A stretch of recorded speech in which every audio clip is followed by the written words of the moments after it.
very isolating, and it can be very lonely, and having the home visitor changes that, and it feels very good. For me, having a home visitor is like having a second mom there. A lot has changed. I'm definitely more knowledgeable taking care of her. And I know that anytime I need advice or help from somebody, I can just call her. It's just that little positive nudge to, hey, I'm noticing something, let's find a way how to change it. And she's like, you know what, Amanda, let's pick you up, dust you off, and let's go over to, see about either getting your driver's license or seeing about, going to college, see if we can start something for you. It's totally worth it. Like, even if you're on the fence at first, you don't feel like having a stranger coming in your house and teaching you about your little one, do it anyway. You get the help that you need. You get professional advice on things you may not know about your child. The fact that the program has no fees or anything, it's all totally free, is fantastic.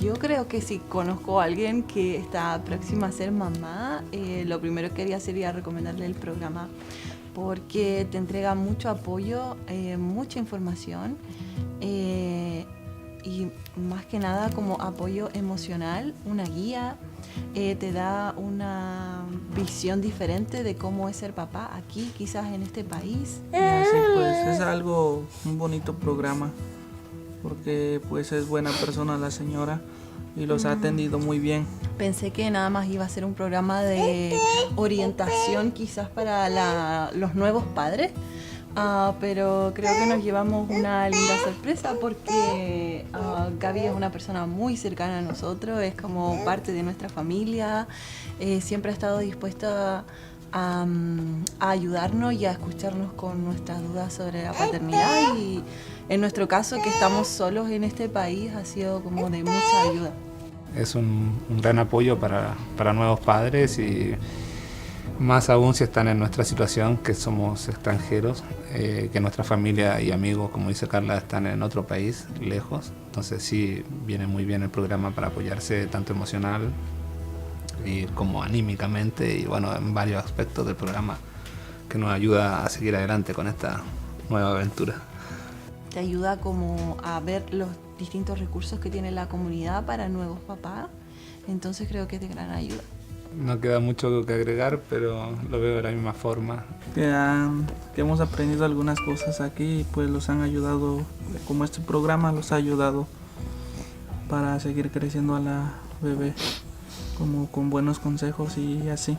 Sí, y creo que también ha sido muy importante el tema de apoyarnos con el libro y saber qué actividades hacer con Máximo de acuerdo a su edad, cómo estimularlo, cómo cuidarlo de los peligros de la casa, como cosas que uno como papá nuevo no conoce, claro. Pues a mí me gustaría que lo siguiéramos visitando aquí en la biblioteca de Covelo. Está tranquilo y muy bonito aquí. Cuando no nos podemos reunir, nos comunicamos por Zoom o una llamada telefónica o por texto. Donde nos visite, porque ha sido nuestra casa, a veces nosotros vamos a Willits y puede ser en el parque. Gaby llega, hacemos un resumen de cómo ha ido nuestra semana o qué hemos hecho de nuevo, cómo va el trabajo. Luego hacemos las actividades del libro Vemos si podemos hacer un juguetito nuevo para Máximo, a veces ella lo evalúa, cómo está su sentido motriz, qué ha aprendido de nuevo, nuevas palabras, y jugamos un ratito y conversamos. A mí personalmente también me ayudó mucho a obtener mi licencia a conducir, que era un objetivo que teníamos en cuanto a la familia, sí. para poder estar tranquilos, así que encuentro que ha sido fundamental el apoyo. El objetivo del programa es que las familias estén bien, y que las familias estén bien significa niños felices, niños sanos, y eso en un futuro es adultos sanos y un mundo mejor. Entonces está bueno.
Scott, are you ready? Very good.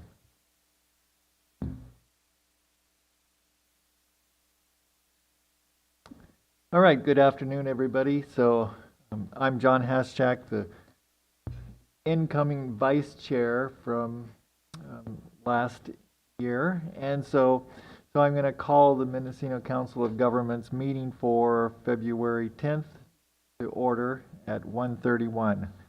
And should we start it with the Pledge of Allegiance? Okay. You like to lead it?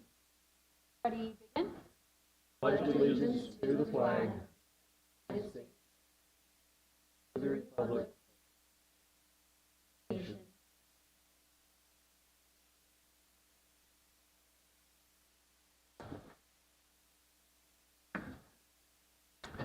All right, so I'd like to welcome everyone to this new year, and we have some new members on the Mendocino Council of Governments, MCOG, and so let's have everyone present themselves and tell us what you represent.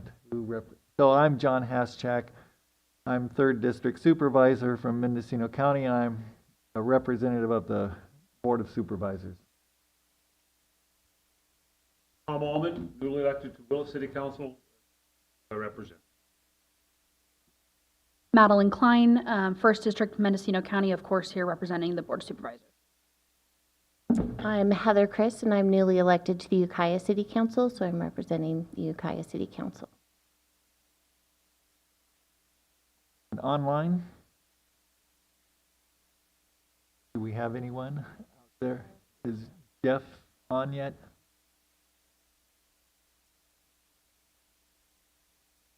He is on Zoom, but it still says he's trying to connect to audio. Director Hansen, are you able to hear us?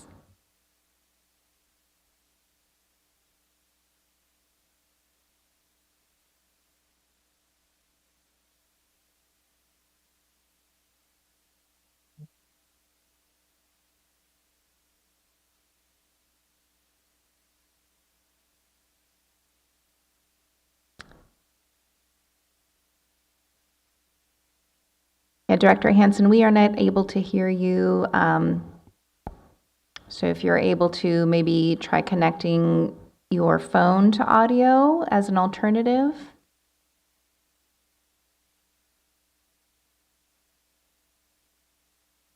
Okay, and we can come back to him later. Gets on. And then from Fort Bragg?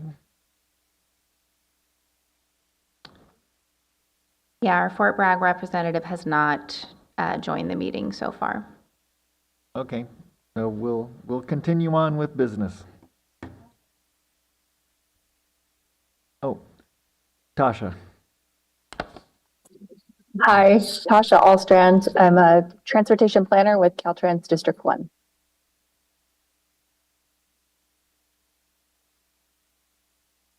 So that's it? Okay. So Assembly Bill 2449, notifications and considerations. Oh, okay. Okay, we need to do roll call. Okay, so Director Carter is absent today. He's out sick. Director Klein? Present. Director Allman? Here. Director Hansen is here but still has no audio, correct? And then Fort Bragg, Director Raffian? Director Chris? Here. Caltrans, Tasha Allstrand? Here. And Chair Haschek. Here. Thank you. All right. So we'll look to the Executive Director. Yes, so we did not receive any requests under AB 2449 for this meeting. All right. Moving on to item 3, election of officers. So we have a chair and a vice chair that are to be elected. So let's start with the chair. Are there any nominations? Yes, I would like to nominate Director Haschak to serve as chair. All right. I'd like to second that, please. Okay. I accept. So are there any other, or we could just work on that nomination, that motion, or we could take other nominations. Typically, we open it to any nominations before voting. Okay. Hearing none, let's see, is there any public comment? Any comments from the board? Okay, we'll call for the vote. Director Klein? Aye.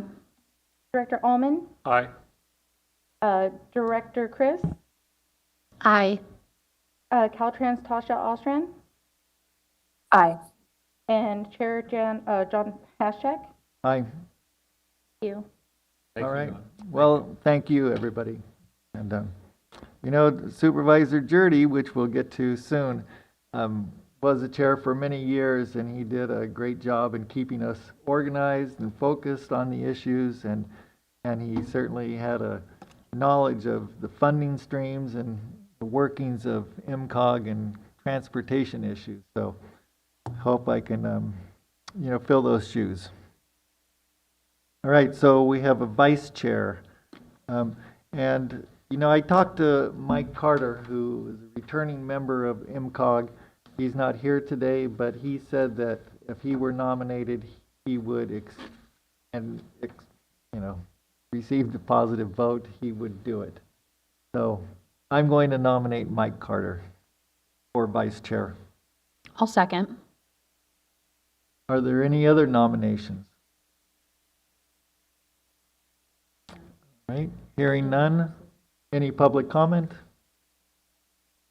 Okay, hearing none, so we'll call the question. Director Klein? Aye. Director Allman? Aye. Director Hansen, do you have video or audio yet? Director Chris? Aye. Caltrans Tasha Allstrand? Aye. And Chair Haschak? Aye. Thank you. Okay, very good. So Mike Carter will be the vice chair. Okay. So number 4, recognition of departed board member. All right, thank you. And before we move on, I do want to just mention that it looks like Director Hansen has actually left the meeting.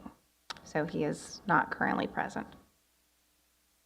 All right, so we have several changes in our board this year. So welcome to all of our new board members. We're thrilled to have you here, but we do also want to recognize the service of our outgoing board members. So for several of our outgoing board members, we've already done that. We recognized our 20-plus year chair, Dan Jurdy, at the November meeting, which was his last meeting. And then in December, Josefina Dueñas, Bernie Norvell were also recognized, as that was their last meeting. But we now have an additional board member that is no longer serving as an MCOG board member since that meeting. So we want to take a moment to recognize the service of Greta Connie, the City of Willits appointee. And so I have a certificate here that I'll just go ahead and read. On behalf of MCOG, we recognize and appreciate your dedicated service during your term of office on the Board of Directors as an elected representative of the City of Willits from 2019 through 2020 as an alternate member, and from January 2021 through December 2024 as a regular member. Special recognition is made of your vocal engagement as a board member, support of staff's work, and involvement with local communities on transportation projects in the region. Thank you. So Greta was a great board member, and so this will be signed and presented to her. So this is not an action item, but just for information and a moment to recognize her service. Yeah. And I'd just like to say Director Kane was very dedicated to this role, and she had a business going on at the same time, and so when she came, it was stepping away from her business, and she was here and always vocal about supporting all of our communities, and so I really appreciate her service on the MCOG. Right. So we'll move on to, we'll convene as the Regional Transportation Planning Agency. That's one of the steps we do in MCOG. And then we'll immediately recess as the Regional Transportation Planning Agency, and we'll reconvene as a Policy Advisory Committee. And so this is just the technical thing that we have to do to make sure that we're following all the steps with our representation and how we do that. Okay, so looking at the consent calendar, are there any items that anyone would like to pull from the consent calendar? Okay, hearing none. Okay, do I have a motion to approve the consent calendar? So moved. I'll second. Very good. And are there any public comments on the consent calendar? Hearing none, call the question. Director Haschak, before we take the roll, I do want to mention that it looks like Director Raffinen has joined us. Oh. Hi. Welcome. Thank you. Welcome. And Director Raffinen, you're representing Fort Bragg City. Correct. Correct. Okay, very good. Welcome to MCOG. Thank you. First meeting. Yep. So, all right. Without getting too technical here, the first item, approval of minutes, many of us can't vote on, but the second one we can vote on, so you may have to do this in 2 votes. Okay. Okay, so do we have a motion just for the approval of the December 2nd, 2024 minutes? Maybe I'm the only one who can vote. Or, I don't know, sometimes they say you can vote because of the, if it's a process, right? Yes, you are eligible to vote, Oh, okay. All even right. if you weren't at the last meeting. Yes. So with that in consideration, let's just go with the motion that was originally made. Okay. All right. So let's call the question. Ready? Director Klein? Aye. Director Allman? Aye. Director Raffian? Raffinan, yes. Sorry, thank you. Director Chris? Yes. Caltrans Tasha Alstrand? Yes. And Chair Haschek. Aye. Thank you. All right, so now we're at public expression. So if there's any items that, for public expression that aren't on the agenda, you'll have 3 minutes. Anyone? Oh, and did Executive Director Barrett have anything to? Did you want to make a comment about this? I don't have a comment to make. Just reiterate that this is for non-agenda items.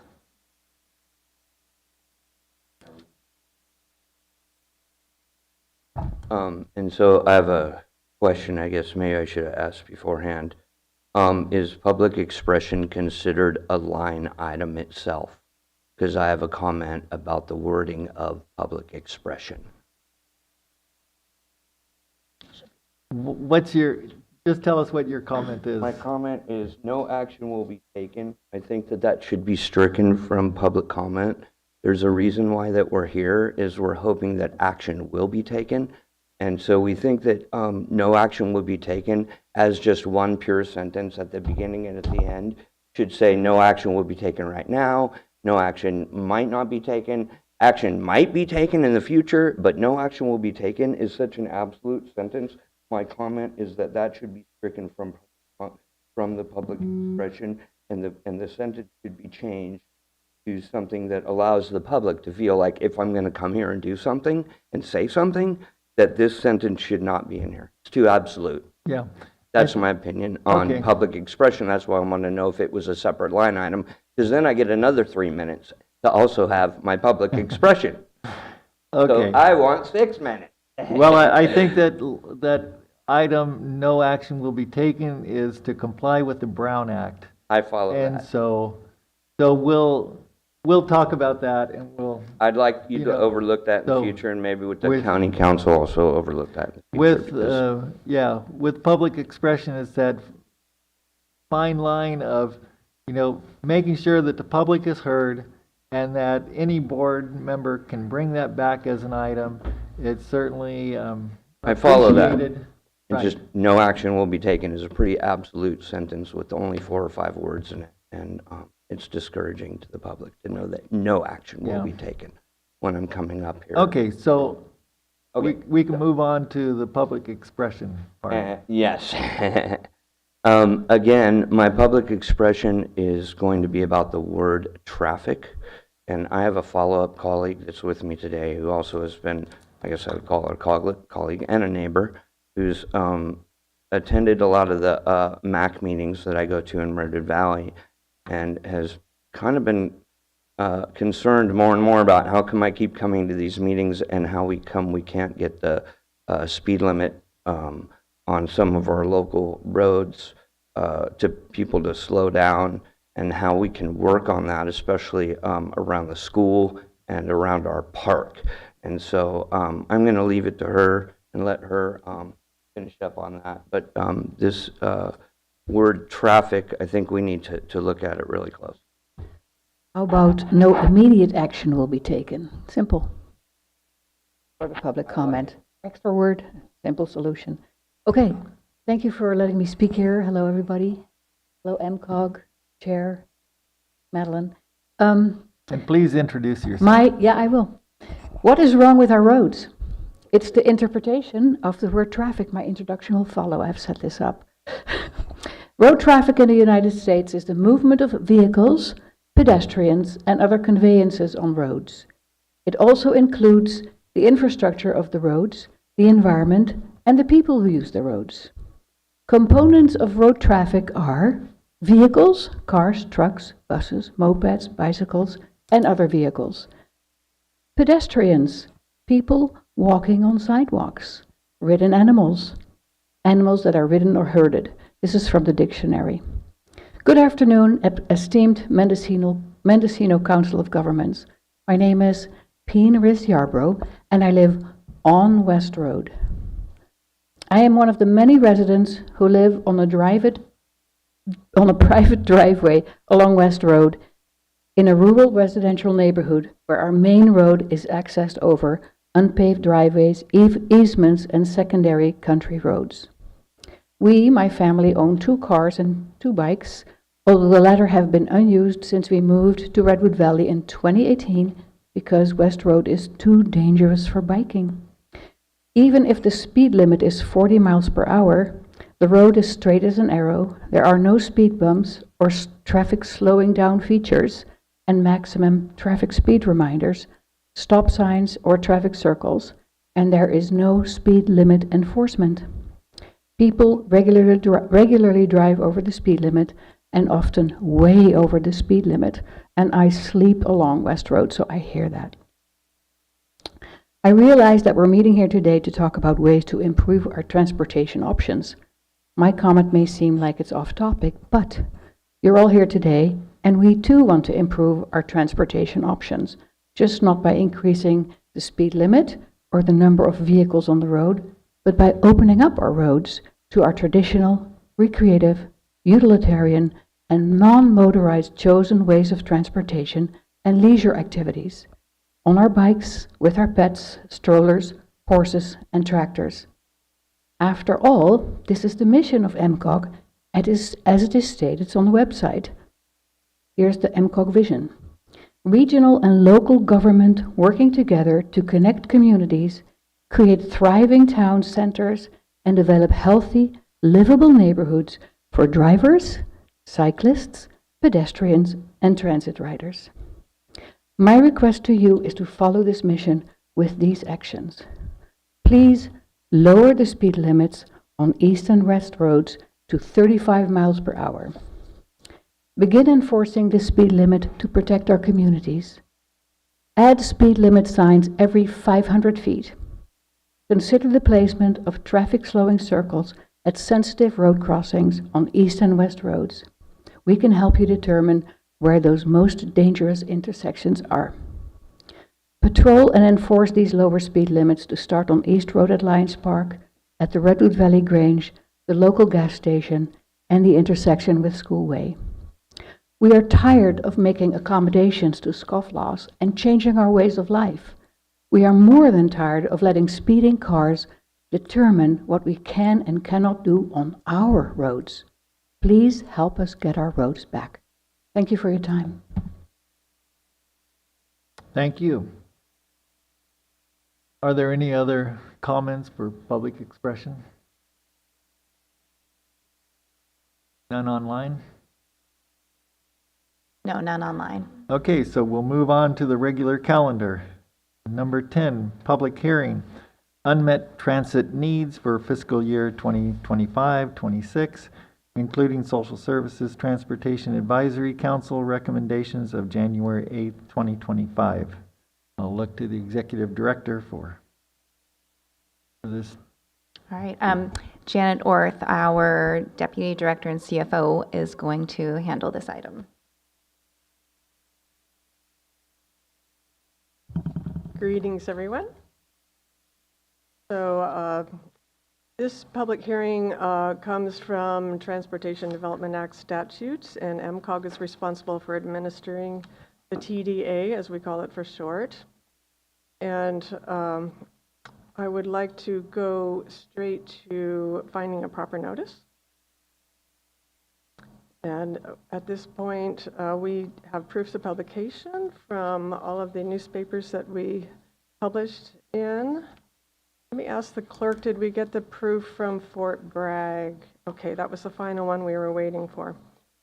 So you see in your agenda packet there copies of those proofs, except for the final one. So what happened in this case was we published the required 30-day notice well ahead, and you've got these dates here. Those were 30 days ahead of the hearing for February 3rd, and then we learned that we needed to reschedule this meeting to February the 10th, today, and so the hearing needed to be continued. So as soon as we were able to, we re-noticed the hearing once we knew we had a quorum of the board for this date. So that notice went out about 10 days ahead of Yeah, this just a hearing. minute. I'm sorry? Okay. We had republished that hearing from 4 to 11 days in advance. And apologies to anyone who didn't hear about the change of the date. Staff did what we could to renotice that hearing. So I'd like to ask for a motion if you consider that proper notice.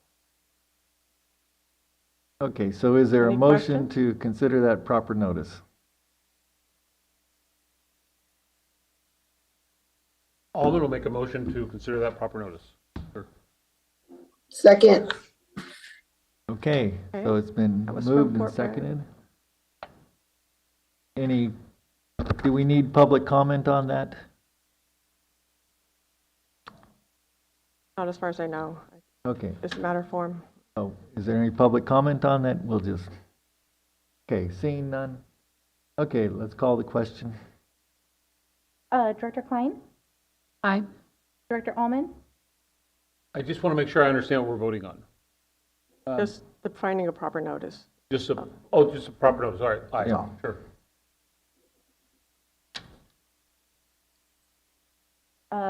Director Raffian? I'm sorry. Raffinan? Yes. Raffinan, okay. Thank you. Director Chris? Aye. Caltrans Tasha Alstrand? Aye. And Chair Haschek. Aye. Thank you. So I'd like to give my staff report now.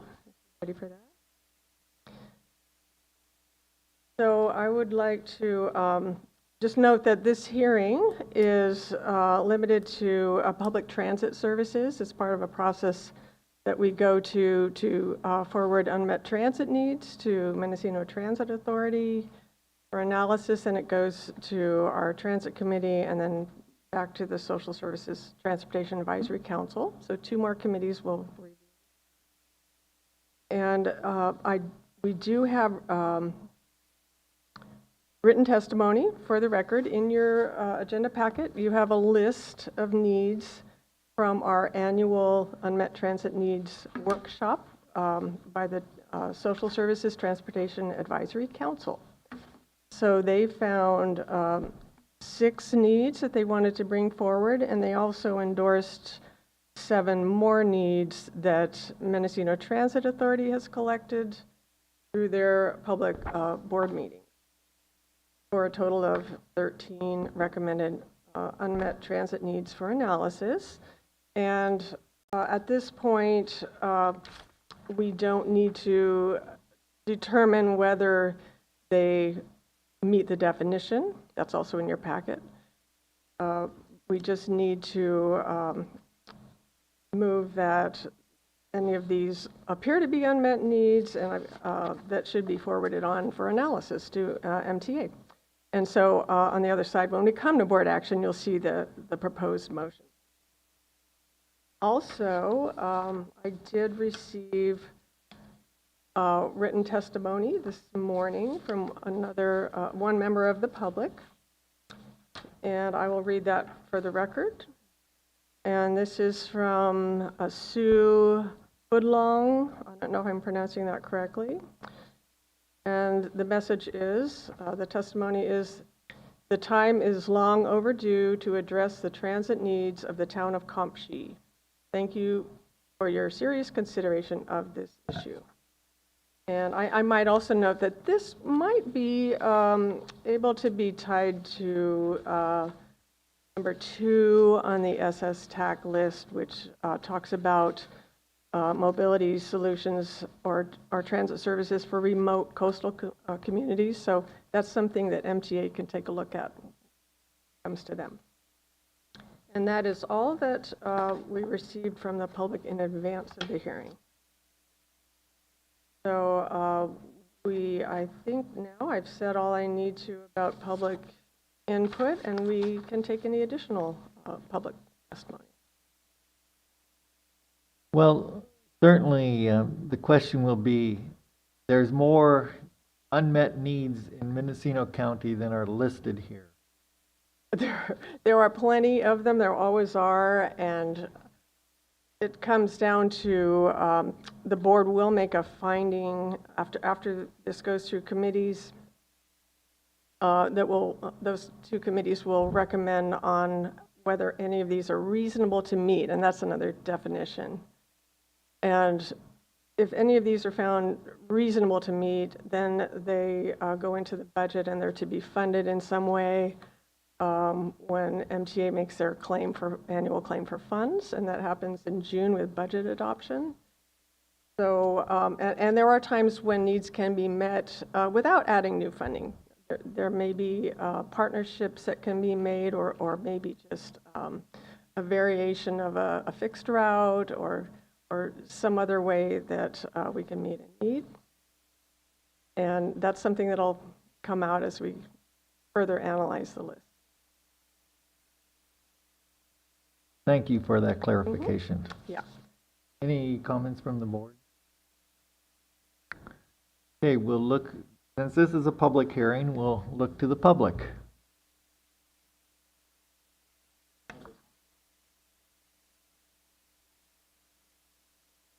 At the meeting, actually. And so I just wanted to iterate that our public transit mall, or public transit hub that we've been working on, I know that we've spent some money with a consulting firm. The consulting firm, I believe, came up with 2 places and that were most likely. One was in Ukiah next to Kohl's. The other one was at the end of Hospital Drive. I think we, at this point, and something that I've been pointing out now for a long time, after the fires in LA and our fire and our both of those areas being really susceptible either to fire or floods, low-lying flooding, like we have on Gobi Street and Perkins Street a lot, that again, I have to just push this board into looking at the Masonite site, the original Masonite site. There's still a plot of land there. There is still a place that we could build a public transit mall that would be viable for everyone. The rails to trails would go right there. There's a bunch of railroad spurs. The first set of family tree redwood trees between here and Santa Cruz is right there next to Big Daddy's in between Factory Pipe. That is the first set of actual redwood trees that you come to on the Great Redwood Trail, unless you ride it all the way from Santa Cruz. This is also a midway point between San Francisco and Eureka. It's always known as a midway point. The bowling alley originally was thought of as where we were going to put the public transit mall. There's already been trucks at Masonite. We know that the surrounding off-ramps and on-ramps can handle the weight and possibly the traffic. But building a public transit mall or a transit hub right in the middle of town with a bunch of lithium batteries is just asking to burn up our investment in a big giant fire that could come. And if I told you that Los Angeles might burn down in the middle of December, 3 weeks ago, you probably would have laughed at me. But today, you might take me a little bit more serious about thinking about where we're going to put our public transit hub. Thank you. Okay, thank you. Any other public comment? Okay, seeing none in the chambers. Any online? Okay, none online. So, at this point, we need a motion to accept the finding. That's yes, I have a recommended motion there. Right. Which is the first option, that testimony heard includes unmet transit needs that appear to qualify under MCOG's adopted definition. Those are attached right there. Does everyone have that motion? Okay. And to forward those to MTA. I'll move that the testimony heard includes the unmet transit needs that appear to qualify under MCOG's adopted definitions. Okay, and the rest of that verbiage? And the rest of that, yeah. Yeah. All right. Is there a second? Second. All right, thank you. All right, any further discussion? Yes. So we're voting just to receive the recommendation. Right. All right. We're only forwarding the list from the SSTAC Right. Council and all the testimony heard today. So we had 2 public comments, 1 written and 1 oral today. And we want to forward those to Mendocino Transit Authority for analysis and further review by the MCOG, MCOG's Transit Productivity Committee, and then back again to the SSTAC. So to sound like a person who this is his first MCOG meeting in 20 years, only because it is, or 15 years, how long have these recommendations been? Has this been a year-long process, month-long? How long has it been? We start in November typically, or some point before this public hearing. Right. You know, many times we've had it in November and then the public hearing occurs in December. This time we were able to schedule the workshop in January by that council, and then came today to this February hearing, and then it's going to go all the way up till June with budget adoption and be concluded at that time. So a little under a fiscal year. Every year we do this. Okay, so we had a verbal comment today, and we had written communication regarding COMSHE. We don't know if those 2 speakers were able to weigh in, or do we know if they were able to weigh in on the written recommendations that we have today? Well, the agenda packet has been out. Right. So it's been available to the public since we posted that for a week or so. So just by receiving, and I hate to interrupt you, Jan, I apologize, but I don't want to waste time, but you're welcome. Just by receiving this information doesn't mean that we're saying these are 100% our recommendations. Not at all. Okay, This good. really, just to clarify, we're just going to pull in all the information that we hear, all the testimony. It's just basically an open-ended list. Got it. And then that's going to be further parsed by, Jacob King at MTA, typically, executive director over there, very knowledgeable. And he works on the list and sort of sorts things out, is what seems feasible, maybe what's already been done, or maybe what doesn't meet the definition of a need. So he'll sort that all out. It'll come back to us. I greatly appreciate that. Thank you. Yeah. I want to add one more clarification on the question about, how long has this process been going on? So MCOG started it, within the last couple of months, but it looks at public testimony that's been collected by MTA over the entire year. So it does include a year's worth of public needs testimony from MTA. Thank you. And a lot of times there are recurring things that we see over and over, year after year, and sometimes they rise to the top, sometimes things fall off the list. So it's kind of an ongoing process, but it has to be refreshed every year. Okay, So I appreciate we've been doing it. this for many years. Thank you for that. Well, thank you for those questions, because certainly, I'm sure you have them, everyone has them, right? That, and like Janet said, that some of these have been on here for several years. Expanded service, transit service for Hopland, including daily trip to and from Ukiah. Welcome to talk about any of these. The good news is sometimes we've been able to meet some of the needs. So, Actually, it's hard to do. There's limited funding. It is difficult, but there have been many occasions when we've actually crossed off a need. It's been met. Yeah. Okay, so this is part of the process of reviewing these. So we have a motion, we had a second, and we'll call the question now. Okay, Director Klein? Aye. Director Allman? Aye.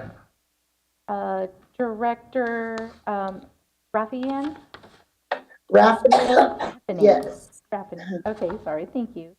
Director Chris? Aye. Caltrans Tasha Alstrand? Aye. And Chair Haschak. Aye. Thank you. Thank you very much. Okay, very good. So number 11 has been pulled, and my understanding is it will come back at the next MCOG meeting. Yes, we'll plan for that at the next MCOG meeting. Okay. And number 12, presentation and discussion, MCOG board orientation. All right. Staff. So I'm Nafili Barrett, MCOG Executive Director, and I have got a presentation that's just going to give a little bit of background, about what MCOG does, different types of things that we do throughout the year, the types of things that as board members you'll see coming before you for action. So, get it started.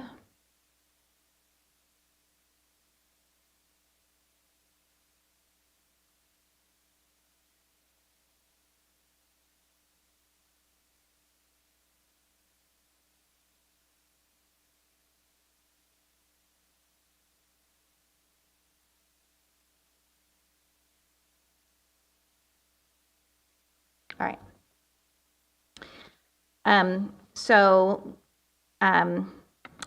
There are additional information that the board may be interested in the board manual that's available on our website, but this is just going to give some sort of high-level information.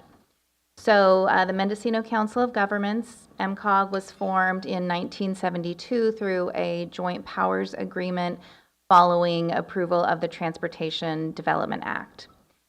So we are a council of governments, which means we're a general purpose regional agency. We can undertake any action that under topics that are shared by member agencies. We are also the designated regional transportation planning agency. That is one of our main responsibilities. And an RTPA is a county or multi-county agency charged by state law in meeting specific transportation planning requirements. So MCOG's JPA identifies specifically transportation planning, economic development planning, regional housing planning, and other specific powers authorized by our member agencies. The MCOG board is made up of 2 county supervisors, 1 council member from each of the 4 cities, and a countywide elected official or public appointee, which is appointed by the Board of Supervisors. And then, in addition to the 7 directors, a representative of Caltrans District 1 sits with the board as the Policy Advisory Committee, which is why at the beginning of the meeting, MCOG recesses as the RTPA and then reconvenes as the Policy Advisory Committee. That enables that Caltrans District 1 representative to vote. And then all those actions are ratified at the end of the meeting.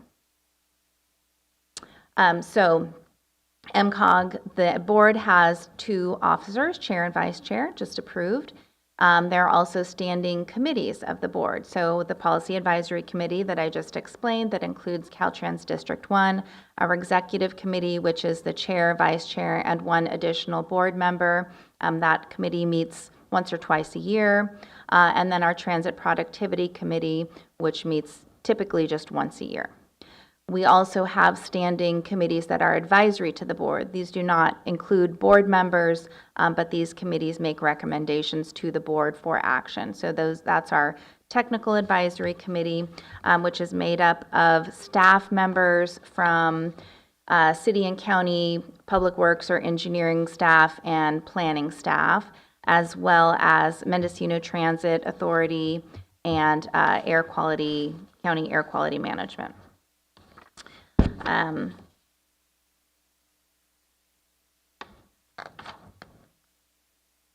then in addition to the committees, there are also individual appointments. A delegate to CalCog is appointed from the MCOG board. CalCog is the California Association of Councils of Governments, and the CalCog board includes a member of each of its member agencies, a voting member of each of its member agencies. We also have currently have 2 ad hoc committees. One is specific to our Covelo Trail project, which you'll learn more about in a moment. And then one was regarding our climate and regional energy network work.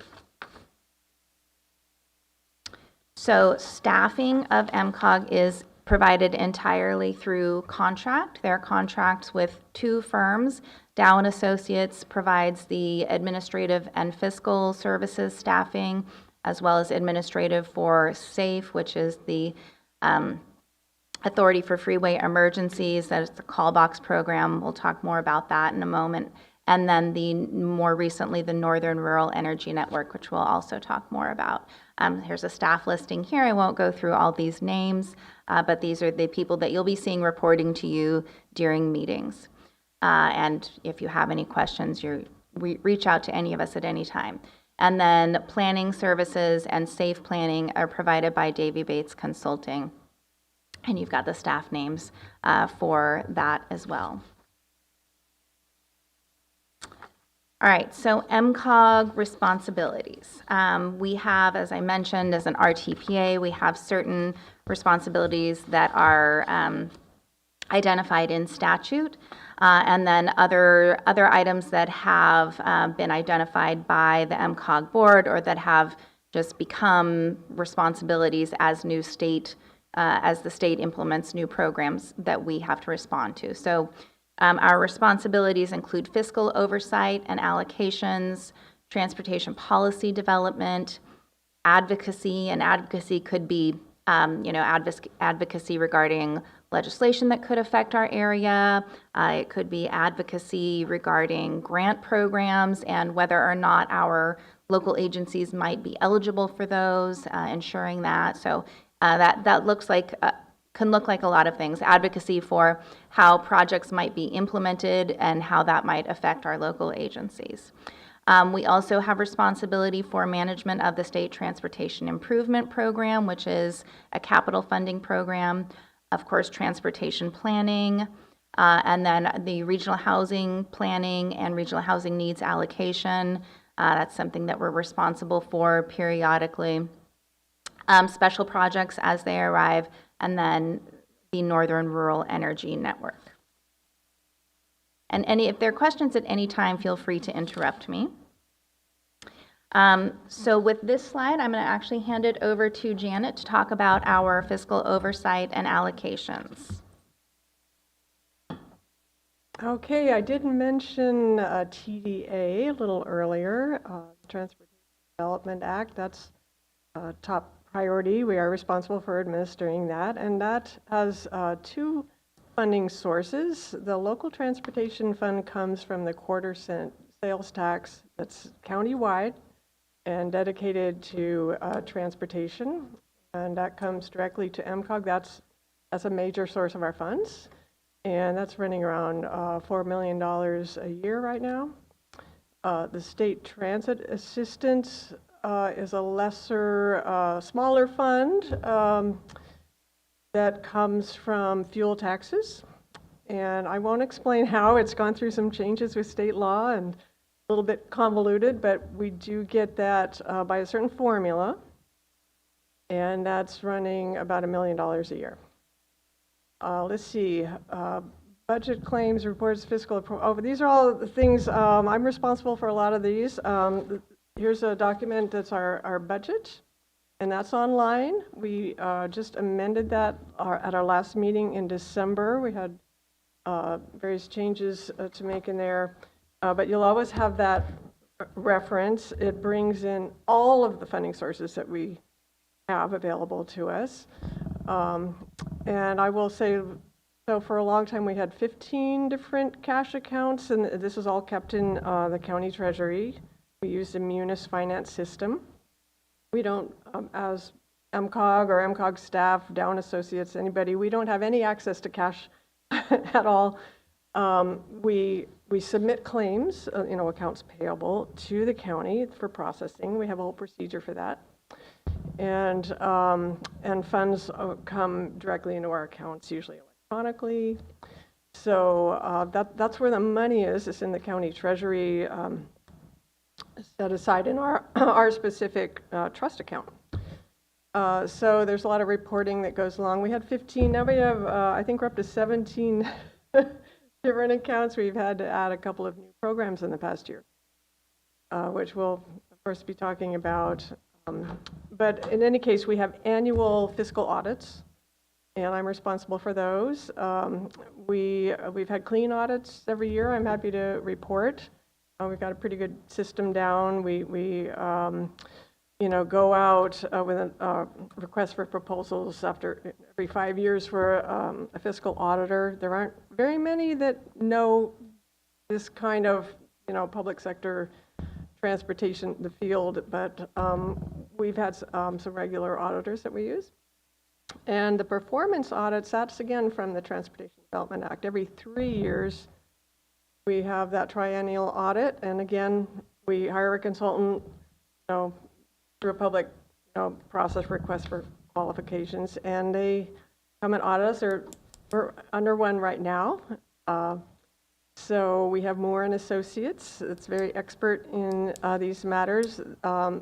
Mainly, they're looking at TDA compliance, and there's, a 14-point checklist of things to comply with on that. But they also look at really everything that we're doing and policies and how we handle things. A lot of it has to do, we're also causing an audit to be done on Mendocino Transit Authority, so they're doing both things. And we interact a lot with MTA. That brings me to public transit. So this takes a good bit of our time.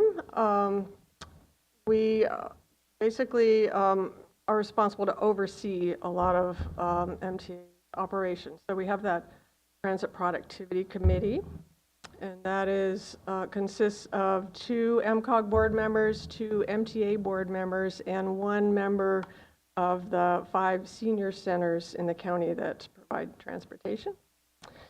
And so that's a little unusual, we're told, but we've been through these performance audits, and they found, well, that's a good way to do it.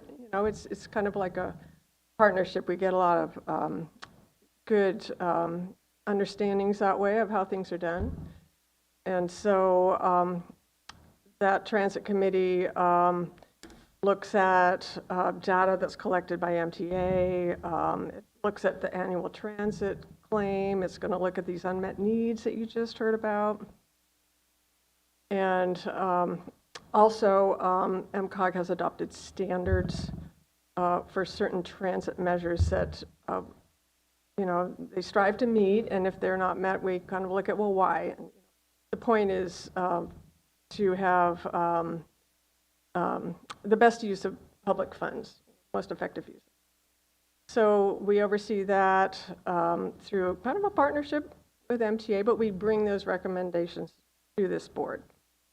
And so that's reported out every year. You'll hear more about this in May or June after that committee has met. What else have you got on your screen here? Capital reserve. MCOG is allowed to set aside some unallocated funds for a 5-year period that MTA could save up for, say, vehicle replacement or other things that are fixed assets. And the transit operator is not allowed to save up any of the local transportation funds, but we can under an adopted policy that's allowed under transportation development. So we do have that reserve. We have another reserve, the local transportation fund reserve, that has been put into place about 25 years ago, and we have a minimum amount that can be put in there by policy, but lately we've been wanting to save a little more in reserve because of the fluctuations in this sales tax coming in, and it's been pretty hard to estimate in the last few years with the pandemic. Things kind of went haywire. So we actually set aside not the minimum 5%, but 15% during that period. And we were glad that we did it because we had shortfalls and we were able to backfill those. And that matters a lot to funding MTA. So the short explanation of the reserves. What else? State of good repair funding. That is specifically for public transit. That again is by a certain formula. It's a smaller fund, but it's came out of Senate Bill 1 a few years back when the state passed a large transportation funding measure with various sources, and that was supposed to assist with keeping transit going and good repair. The most recent thing was last month, MTA had a claim they had a leaking roof on their main administration building, and that was kind of an emergency in the middle of winter, and that was a good use of those funds. They also use it to purchase vehicles, or more often than not, it's really to match other funds like state and federal funds, which are larger funds. But this smaller fund can help with that local match. What else have we got? Well, this isn't fairly new, the Senate Bill 125. This is, again, a transit capital program. There was already an existing transit and intercity rail capital program, TIRCP, one of those long acronyms, that was federally funded, I believe, wasn't it? It's an SB. Well, it is now, but there was an existing capital program. They've expanded on that with SB 125 and added some money specifically to reduce greenhouse gas emissions. So it's to help fund zero emission vehicles for transit and the associated infrastructure. So at this point, we have $5 million coming to us. I think, well, overall, it's going to be 11 million. I'm casting into my memory what the formula allocation was. We've received about, well, a portion of that, 3.5 million right now in our cash accounts. To date, we have, MCOG has adopted an allocation plan, but we have yet to pay out any claims on that. We really need to come up with a process, and it's a pretty new program. But that's significant capital funding for transit that's very much needed all across the state. All the transit agencies were in dire need of funding, and that's what that is geared towards, and keeping them whole. So we do need to come back to you soon in the next couple of months to amend the plan, add some funding to it, make some process to receive claims that pay them. So there's that.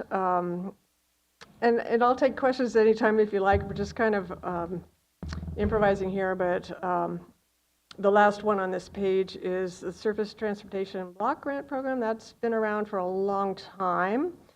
It originates with federal funds, and the state offers us to exchange it for state funds. We do that every year because it's so much easier to receive state funds. Fewer strings attached, I guess. So that comes to us by formula, and that's running about $1 million a year now. It's really gone up quite a bit. That funding source has been brought forward with each federal transportation authorization bill out of Congress and has continued on. So that is our most discretionary source of funds, I would say, that we have. Can be used for by our member cities and counties, our 5 member local governments that you all represent. That can be used for many different things that meet Article 19 of the California State Constitution, and it's kind of anything transportation. So we've been able to fund a lot of things with that. The 3 programs that are mentioned on this slide are, first of all, about well, off the top, MCOG has it's called a partnership program where usually our technical advisory committee will recommend projects for that, and it's for things that, say, one particular jurisdiction wouldn't be able to fund on their own. I'll give an example of the very first project that we did was the roundabout at Simpson Lane on Highway 1 near Fort Bragg. That ended up by pooling funds from the county had some funds, MCOG had these funds, and Caltrans had the rest. We were able to do that project. So that's a good example. A lot of it's gone to the Covelo Trail up there that some of you have seen. 2 more slides. There's Are there the more? 3 programs. Should Yeah. we scroll down? Where are we? I'm just riffing here. Yeah, You know, oh, I don't have control of the slides. You do it. So Well, yeah, anyway, more detail on oh, those unmet programs. needs. Well, there's this and this coming up. You say? Yes, in 2 more Okay, slides. she says there's more on that on these slides. All right. But a lot of that money I was just talking about goes out by formula to our member governments that you all represent. So get some good use out of that. We're back to unmet transit needs that we were just looking at a moment ago. This is an annual process. It comes from the Transportation Development Act. We have adopted definitions of unmet transit need, and that reasonable to meet definition I talked about, they're in your agenda packet, but I will say those are pretty dated definitions. No one has really wanted to tackle that, but they really are due for an update. We should take another look at those. It's served the function well so far, but probably due for a good look at what is an unmet need. Right now, it's any services that are not provided by public or private resources, if I remember right. And then reasonable to meet, there's some more definitions about cost, ability to meet the need, various things like that. So here are these steps. We just talked about this. The Social Services Transportation Advisory Council starts with that list. They just do a brainstorming workshop and come up with everything they're hearing from their constituents and come up with a potential list. And you saw that today. And then we have the public hearing. We just did that today. And then those needs are directed to Mendocino Transit Authority, and they sort of parse through that list and sort it out and see what makes sense. And that is reviewed by the Transit Productivity Committee. Again, 2 of our board members, 2 of MTAs, and 1 senior senator. And they will bring you a recommendation in June as to any needs that they think are reasonable to meet for actual funding in some way. And again, the SSTAC that brought you that list gets another look at it. After MTA did their thing on it, they again get to see that list and see if they have another recommendation. More often than not, they agree with the transit. So that comes back to you at budget time. And we're going to have a May budget workshop. That's our typical procedure. You kind of lay it all out there. You get to look at everything before it's time to vote on it. And really sort through these things so you understand what's in the budget. And then in June, actually adopt the budget and make that finding, that reasonable to meet finding. So that is unmet needs. Anything on that you'd like to ask? We kind of went over it. Well, going back to the STBG funds and the SB 125, and with the uncertainty at the federal level affecting funding, you know, is it just a wait and see with those funds at this point, or so how are we going to approach that? STBG, I sort of what we've heard is formula funding should be safe. This particular source, especially, I just don't see any reason that this particular source that STBG would be at risk. We do exchange our STBG funds for state funds, but of course the formula relies on what the state is receiving from the federal government. But I do feel like because that one is a formula, it's wide open to Article 19 uses. So I feel like it should be safe. Of course, you know, there's no way to know for sure, but I do feel fairly comfortable that that source will be safe. And then SB 125 is state funded. So that one also should be. It's totally state funded. It is totally state funded. I mean, not that the state has certainly been having some budget challenges. They did, in last year's budget, there was a swap, essentially. They swapped one source that funnels into it for another to keep it whole. So I haven't heard of any additional, any proposed cuts to it, but there have been some swaps of funding sources in order to keep it whole. Thank you. All right, so I'll go on now. So just a little more information on the STBG. So Janet already did half of this slide for me, so thanks, Janet. Head start on that. Yep, so the partnership funding she already mentioned.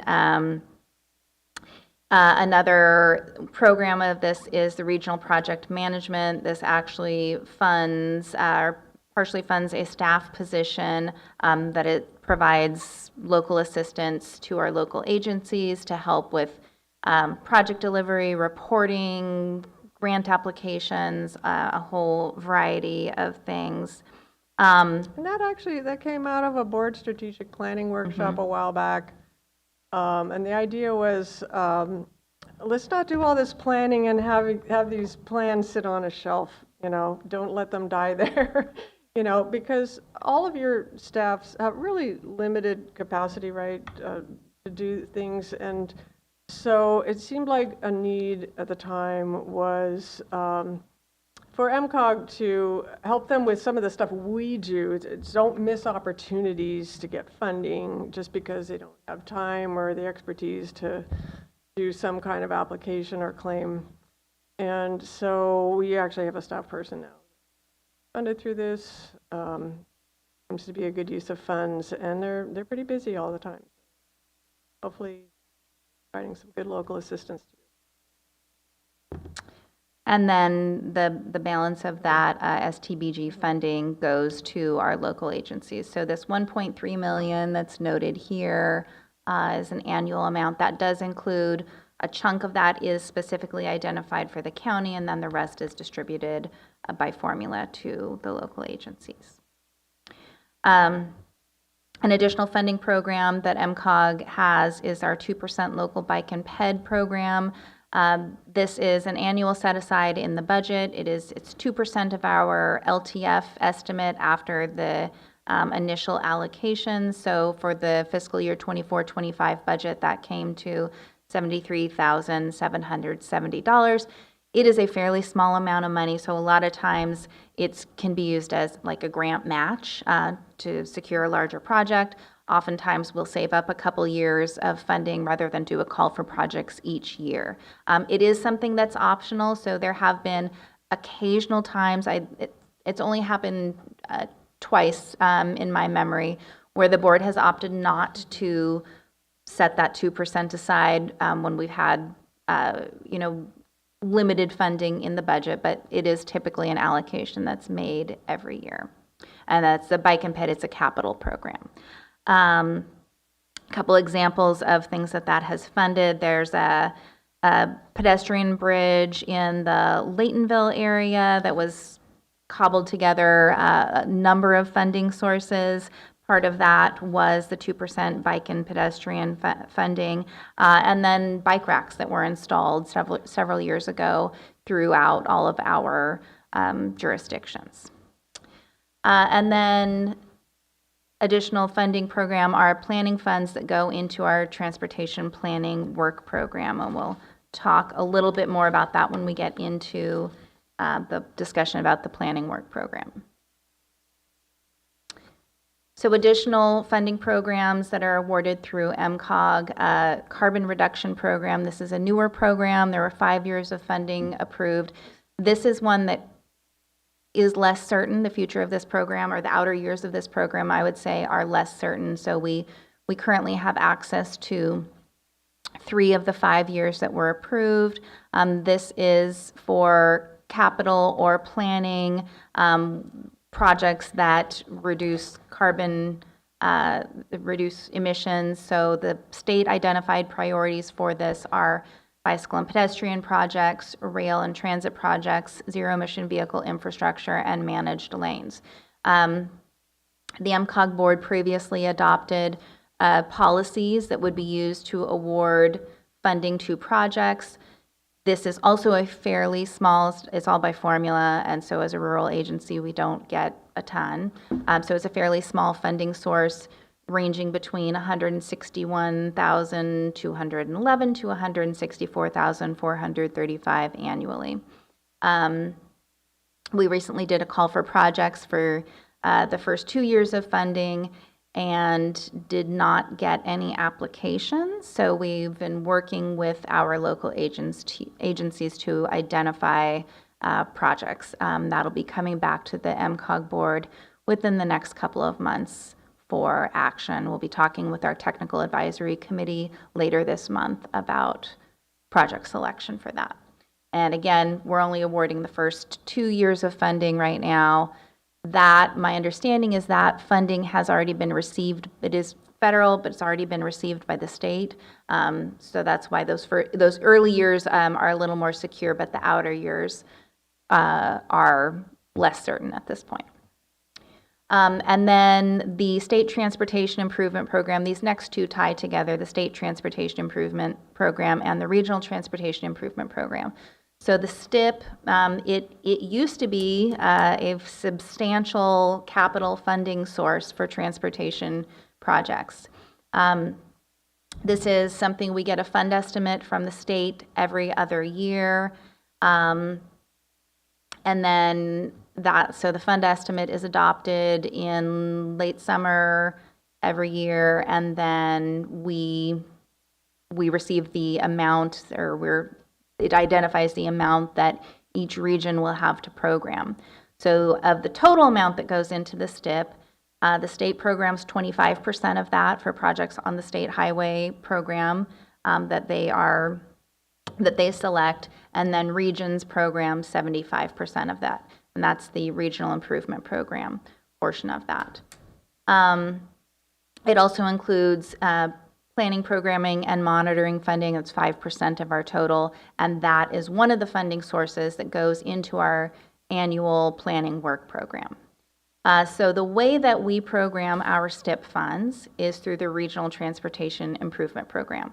So this is something that's adopted every odd year by MCOG. Goes through a process that relies on policies and procedures that have previously been adopted by the MCOG board. We do a call for projects. It's competitive. We do a call for projects. Our local agencies are eligible to apply for projects, as well as Caltrans and MTA. We have scoring criteria that have previously been adopted that are used to select projects. Once projects are selected, they are identified in this document, the Regional Transportation Improvement Program, which uses a template that's been developed by the state. So it includes a lot of information about the projects, but also about our public engagement process and other factors that the state is interested in. So that's developed by staff and the TAC, our Technical Advisory Committee. The Technical Advisory Committee then recommends approval of the document, and then it is adopted by the MCOG board. That typically happens in December. So it is 2025. It's an odd numbered year, so we will be developing an RTIP this year. That'll be coming back to the board for action at the December meeting. And then we submit it to the state. They adopt it as part of the overall state transportation improvement program. That usually happens in March or April. And then along with the every other year adoption or development of the RTIP, we have ongoing management responsibility for the funding that's in that. So if a project, because part of awarding funding for a project is it's awarded for specific years. And so say a project falls behind schedule, we'll help process extensions or amendments, things like that throughout the year, and then monitor project progress and delivery. I will also say that the funding that goes into the STIP, like I said, it used to be a really substantial funding source. Back in my early days with MCOG in like 2000, 2002, we had a $17 million STIP fund estimate. Those days are gone. We did receive some stabilization of this source with the passage of Senate Bill 1 in 2017. One of the major sources of funds that funnels into this program is gas tax. And so with the improvement of fuel efficiency and change to electric vehicles, we're using less gas, which is great, but because the revenue is tied to that, it doesn't benefit the programs that rely on that. So SB 1 in 2017 helped to stabilize that by indexing the excise tax on gas so that it essentially would mimic a sales tax. So it's a set every year, but it's intended to mimic sales tax. Because gas has been more expensive the last few years, it has still been collected a fair amount of revenue. However, that is expected as efficiency continues to increase and switch to electric vehicles continues, that is expected to go down. So this funding source will most likely see a decline in the next couple cycles, unfortunately. They're working on different ideas. Yeah, in the past number of years, things like a road user charge. So these are being really deeply investigated. The California Transportation Commission has had a task force on this. They've done at least 4 phases of tackling this and how can this work and looking at other states. And that's probably ahead in the future in some form. Right. Yeah. So a switch in how the revenues are collected. But it's a major change, and so a lot of things to consider. What's kind of the size of this? You said it used to be around 17 million. It's gone down to a couple million. No, it was a little better than that. I want to say that our last funding cycle, we had roughly $8 million of new funding. But, $8 million in 2023 doesn't really compare to $17 million in 2002. Yeah. Dramatically. Yes. Yeah. So, anyway, it is still a good source of funding for us, but not what it used to be. Hopefully there will be some additional steps to stabilize revenues into that program in the future. But here are some examples of current projects that are funded by the STIP.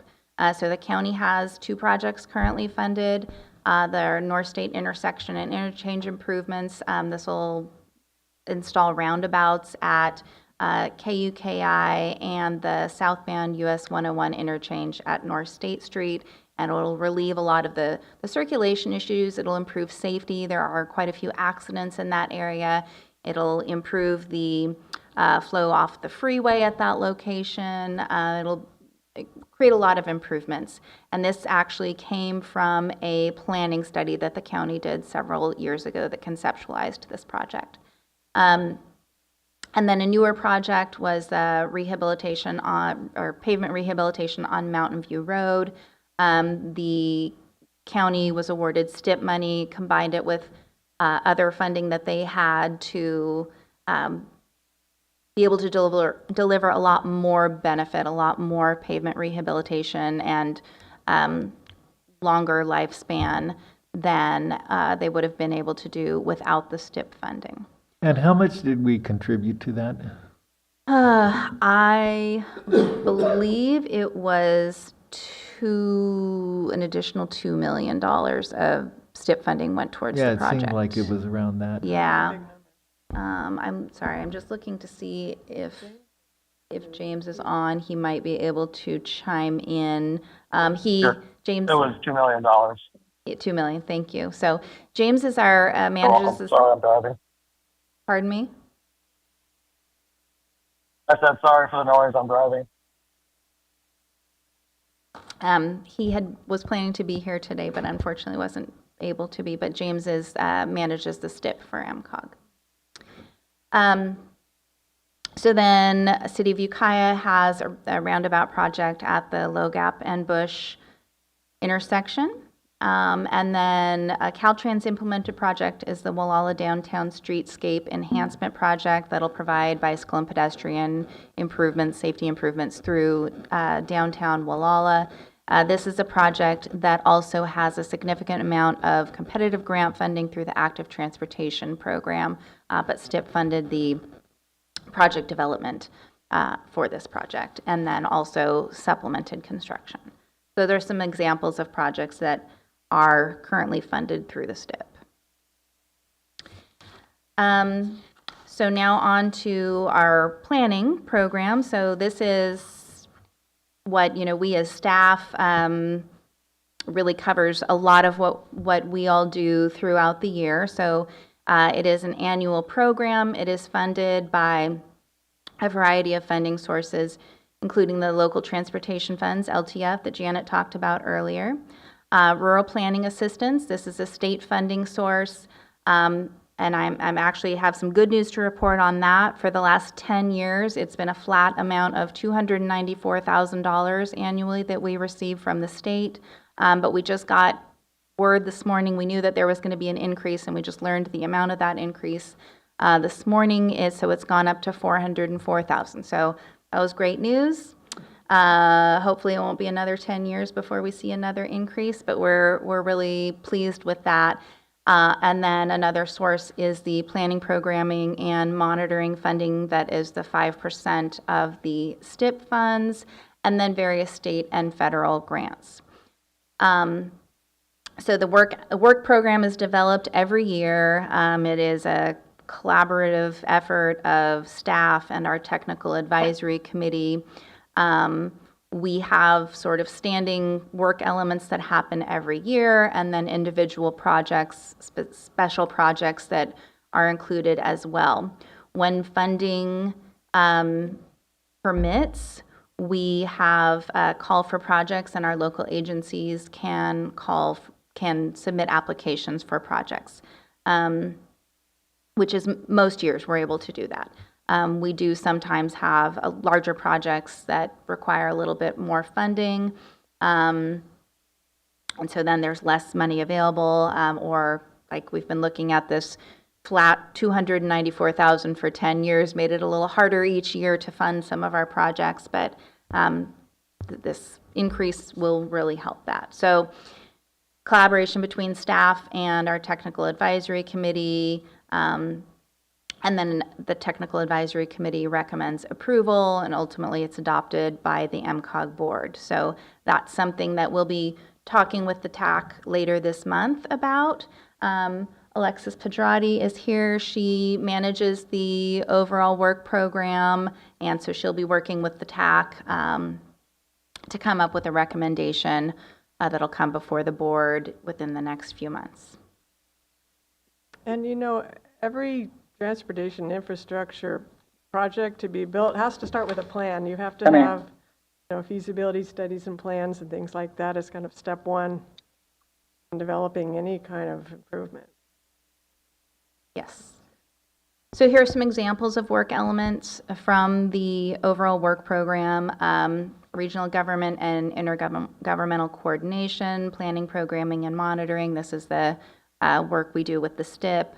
Training, multimodal transportation, some periodic things, the pavement management program update. This is something that we've been doing for 20 plus years, 30 maybe. And so it's a countywide program that looks at the pavement condition, it provides a tool for the county and cities to manage their pavement condition. And assess their pavement condition, recommend projects, recommend use of budget for those purposes. And then our regional transportation plan update, which happens every 4 years. Like I said, we also have local agency funded projects, and then grant funded projects, which are through competitive grant programs, typically awarded by Caltrans. So examples of a couple of grant-funded projects that are in our current year's work program. One of these is the Mendocino County Sea Level Rise Roadway Impact Study. So This was or is funded through a Caltrans Sustainable Communities Climate Adaptation Planning Grant, and it's to develop, it's a feasibility study to analyze and identify potential improvements for priority at-risk Mendocino County and potential city roads as well, that are at risk of encroachment, erosion due to sea level rise, wave action, that type of thing. Project total is $400,000. So we currently have an RFP out to hire a consultant to conduct this feasibility study. We hope to have that awarded before the end of the month. So that'll then be getting started, but it's just in its initial phases at this time. And then another example of a project that is in our current year's work program, also grant funded, is the Noyo Harbor Multimodal Circulation Plan. This was also a Caltrans grant, the Sustainable Communities Competitive Grant. This one is a federal grant source, although it is awarded by Caltrans. It uses federal funds. We do feel fairly confident in this program because it's already been awarded. So the purpose of this is to look at multimodal circulation, so bikes, peds, cars, transit, through Noyo Harbor in the Fort Bragg area. We have previously done some studies that have looked at access to the harbor, but not really through the harbor and the interactions of the different modes within the harbor. So we do have a consultant. For this project, there was quite a bit of stakeholder and public outreach in the fall. There will be another round of outreach later on the project. But right now, with the holidays and winter, there's no outreach is happening right now. But we'll be there's several months left on this project before we'll get any sort of recommendation. But this will be something that'll come to the board with a draft plan or report eventually for acceptance. And all these Caltrans planning grants require community engagement. So there's a big component of public outreach and workshops and getting input and all of that. And that's one of those communities, or the Noyo Harbor is one way in, one way out, so it's been a long-standing need. Yes. So another thing that we do, this is something that's built into our staff budget, is grant assistance. This really takes up, we spend a lot of time with grant assistance. Since the passage of SB 1 that I mentioned that sort of stabilized the STIP, grant assistance has really increased because not only did SB 1 stabilize the STIP, but it created several statewide competitive programs. And so with each of those competitive programs, there's a call for project every other year. In the off years, though, they're developing guidelines and preparing for the next call for projects. So grant assistance for us involves following the development of those grant programs, reviewing guidelines, commenting on guidelines to make sure that MCOG and our local agencies remain competitive, that things aren't changed in order to eliminate the types of projects that we might apply for here in a rural area. Grant assistance also means that we help our local agencies develop grant applications if there's something they would like to apply for. We also help them with the reporting that goes along with it. We often can provide matching funds in our work program. And then, of course, for MCOG implemented projects, it's writing the application and all that as well, and funding the grant match, because all of these grant programs have a required match, local funding match. So the local funding match can go into our work program as well. So some examples of the types of grant programs are the Active Transportation Program, which is the major grant program in the state for bike and ped infrastructure. The Caltrans planning grants that I mentioned funded those last two studies. The other SB1 programs, which are Solutions for Sustainable Corridors, Trade Corridor Enhancements, there's several of them, and the Local Partnership Program, which is a grant program, both formula and competitive for agencies that have transportation sales tax measures. So that is kind of a summary of the grant assistance that we do.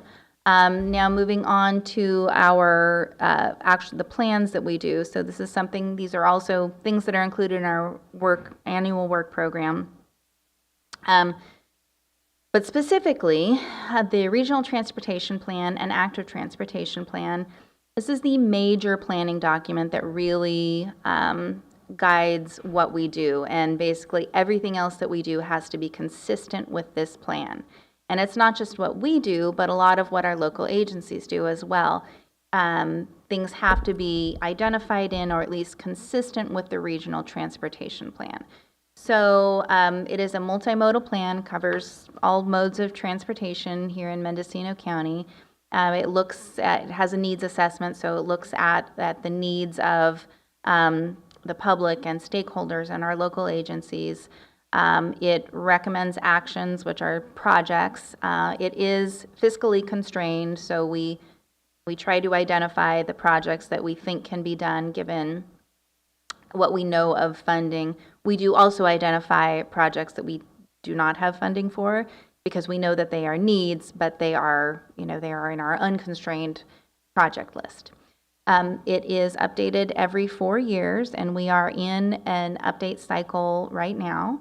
In addition to public engagement includes our technical advisory committee, a lot of work by our technical advisory committee, because that's the local agency staff. Our social services transportation advisory committee also will review, make recommendations, identify need, the public stakeholders, and the MCOG board.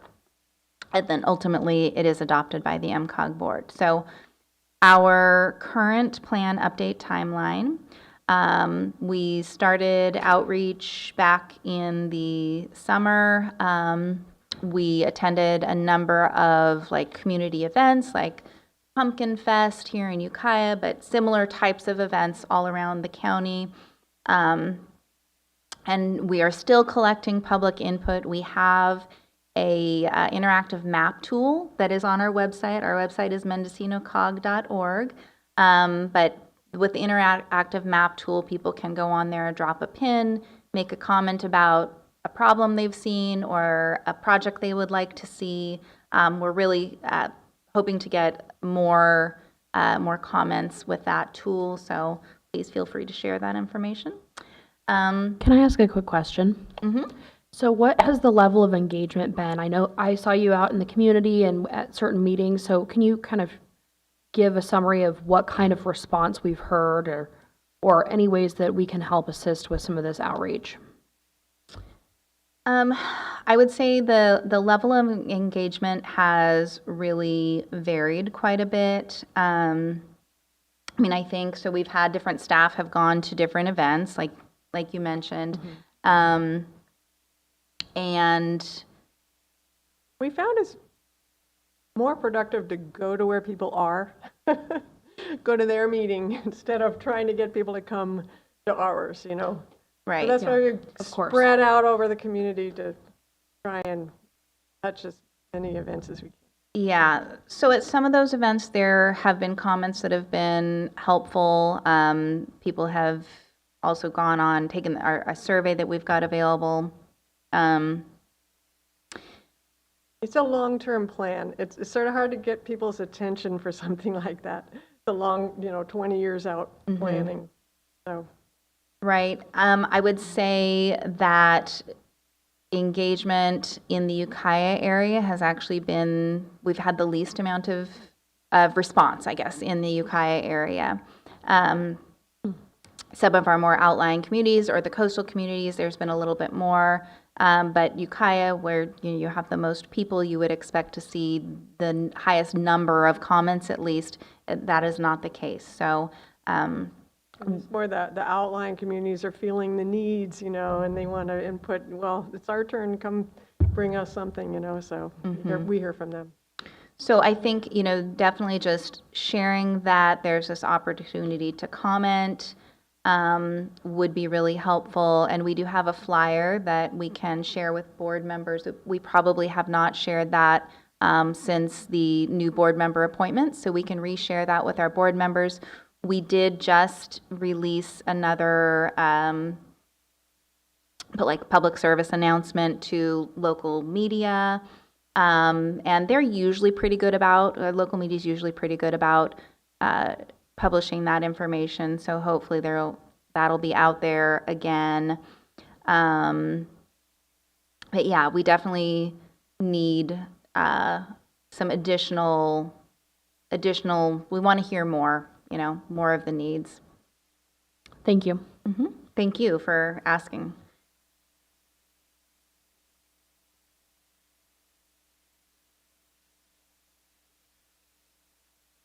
All right. So that's sort of where we are in the update. We're working on goals and policies, an update of the goals and policies, and then we'll develop an entire draft plan. We expect that to be released in late summer, mid to late summer, and then following that, we'll have another real push for public input. A lot of times when there's something specific to respond to, we do get a little bit better participation. But I will say that the RTP, even though it is, like I said, it's our main document, it is one of the things that we tend to get less participation on in general. I think just long-range transportation planning on a countywide scale is open-ended. Yeah, it's less urgent. Yeah, less urgent, feels less urgent to people than something that's specific to their, a specific project in their own community. So it is a little harder to get engagement. We probably will have workshops, both in person and virtual, when we release the draft, rather than just going to those community events, because when we're asking people to respond to a document, it's a little harder for them to do, at a booth at the fair or something like that. And then ultimately, we are aiming to bring this to the board for adoption in November or December of this year. So that is our regional transportation and active transportation plan. In addition, we have other plans that we do periodically. In the past, we've done Safe Routes to Schools plan. We've done a zero emission vehicle readiness plans, a couple versions of that. Community and corridor plans, like specific communities. We do a coordinated public transit and human services transportation plan. That's something that it looks at all. Yeah, it's every 5 years. It's updated, so we will be starting an update of that here in the next few months. And it looks at all public and human services transportation options that are available through the county and looks for opportunities to coordinate or consolidate if that's appropriate, but just a way to make sure that those are all sort of working together efficiently. In addition to those transportation plans, we also develop the Regional Housing Needs Assessment. This is something that we now do every 8 years. It starts when we receive a determination from the State Department of Housing and Community Development. They tell us how many units that need to be accommodated within a certain planning horizon. And it is based on its number of units in specific income levels. We have an opportunity to comment on that or appeal that determination. And then whatever the final determination is what we then use to develop this regional housing needs assessment. We work with our local agencies to come up with a methodology for distributing those amongst each of the jurisdictions. So, City of Ukiah will get X number of units in the very low income category that they have to accommodate, which doesn't mean they have to build them, but they have to have the right zoning, properly zoned land that can accommodate that. And that's what they do through their housing elements. So this is what they use to then prepare their housing elements. And so we'll be doing that, and the last one was done in 2018, so 2026 we'll be adopting the next regional housing needs assessment. And then special projects. So this is what I've got highlighted here on the screen. This is, I would say, one of the more special projects that we've ever done. So we are a planning agency, but this is a construction project. We are implementing the Covelo State Route 162 Corridor Multi-Purpose Trail. So it's a total of 2 miles of trail, and the majority of the trail is along State Route 162 through the community of Covelo. The project was initiated in response to, there were some planning projects many years ago that kind of conceptualized this project, but the real need was due to really a high rate of accidents, including fatalities pedestrian fatalities along that stretch of highway, where, you can see in the pictures here, there's really no shoulder. In a lot of areas, there's a ditch on just outside the pavement, and people do walk. Day and night, people were walking up and down this stretch of highway. So we have a variety of funding sources on this project, and again, we are actually implementing this. It is a little out of our wheelhouse, but we felt that it was valuable enough to take this on. So, about a $6 million project now, isn't it? It is. But there was a high rate of fatalities. It was absolutely essential that somebody do something. Yes.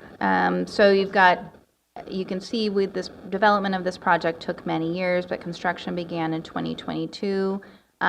There's a picture here during construction. It is almost done.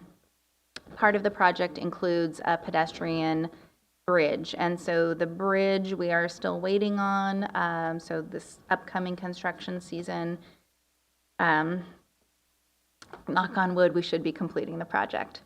Heard it last November. Yes, so we did take the board up there in November and got to walk along the trail, and Are people using it already? Yes, in spite of it being no bridge, it is already in use. A lot of the trail already.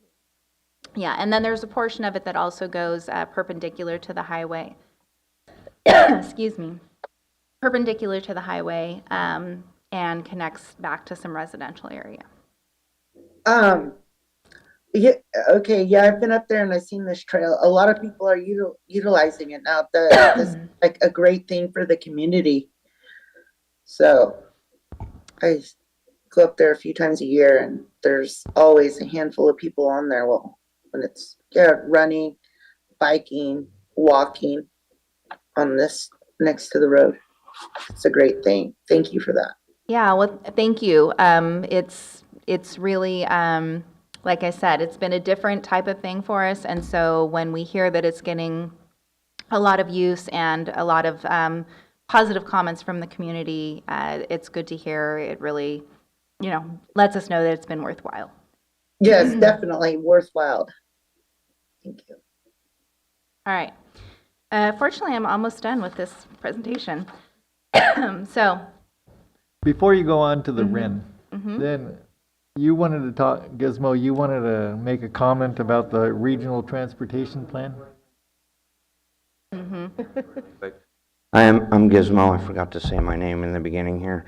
I just wanted to comment that the outreach that I also saw in Ukiah, it was troublesome for me to understand that MCOG was actually attached to transportation. So, but when I see them next to an MTA booth, then I realize that they're like kind of like this, so I would suggest that maybe in the future that a lot of folks give comments about transportation to the MTA people when they see the MTA person. The other thing that I've been speaking of a lot is that if you have folks that you need to sit in a room and think about projects that are like future projects, we have them right now. In fact, if we had a couple of them here, they'd probably end up getting a cut card because they're right down the street at the high school.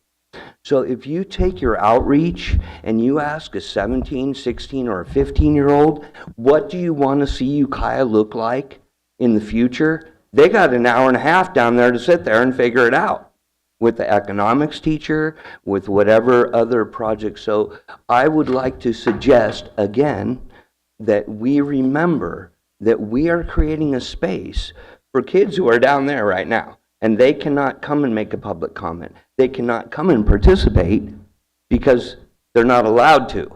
So if we're going to ask for them, they should actually be allowed to come down here and participate. I would think that they would be able to get high school credits if they came down here and participate. So our outreach and our consulting $1.2 million to figure out that a public transit mall can go in here and there, and then it's all wasted after a place burns down. Our consulting firm is right down the road. Bunch of 15, 16, and 17-year-olds, well, you ask them to see what the future looks like, and they're drawing it, and they're writing it, and they're down there right now. That's fine. Thank you. All right. Going on, so a new responsibility of MCOG. This is something that started a few years ago at the direction of the MCOG board. There was interest in exploring options for MCOG to play a regional role in carbon reduction, reducing greenhouse gas emissions. So something that's been done in other regions are part of, is a regional energy network. And, sorry. There are a number of these around the state that have been formed and been going on for several years. It's ratepayer funding, which everybody pays a little bit on your utility bill. And that is supposed to go to energy efficiency programs. And these RENs were formed to get to hard-to-reach areas, more rural areas that, say, PG&E or those other large utilities can't cost-effectively reach. We know our own communities and are in touch with them. The idea is that local and regional organizations deliver these programs that are paid for already. Right, so we entered into an agreement with the Lake Area Planning Council, Redwood Coast Energy Authority, and Sierra Business Council, which represents 14 counties in the Northern Sierras, to be part of what has been renamed the Northern Rural Energy Network. This received final approval by the California Public Utilities Commission in September. And so programs will be launching in this year and in 2026. The 7 programs that will be delivered in Mendocino County are listed here. There's been a lot of lead up to this. She's starting to lose her voice. I'll help you out here. Oh, hard to talk for that long sometimes. Yeah, we've done a lot of the steps leading up to this in the past 2-3 years even. You know, it's all governed by the Public Utilities Commission. There are a lot of steps and regulatory things you have to do and all sorts of agreements and bylaws and on, so contracts. And so we've been working our way through those piece by piece, but things are coming together now, and we're looking forward to starting to roll out some of these initial programs this year. Starting to hire staff. We have a couple of positions open, so you know, if anybody who wants a job in that work. And I think what Janet was saying was that too, we've been working on this for several years, and it's finally coming to fruition. all of those programs are very important programs, but we aren't going to be able to roll them out all at once. Correct. It's going to be Oh, yeah. over a period of time. Huge. But we were in collaboration with Sonoma County, and then that was kind of dying away, and we feel like this collection of counties and entities will better represent our needs in Mendocino County. We can customize and craft these programs to our locals. Right, and it'll allow us to do more. One of the things that I also think is really important about this, so it's funded through a fee that's collected on PG&E bills.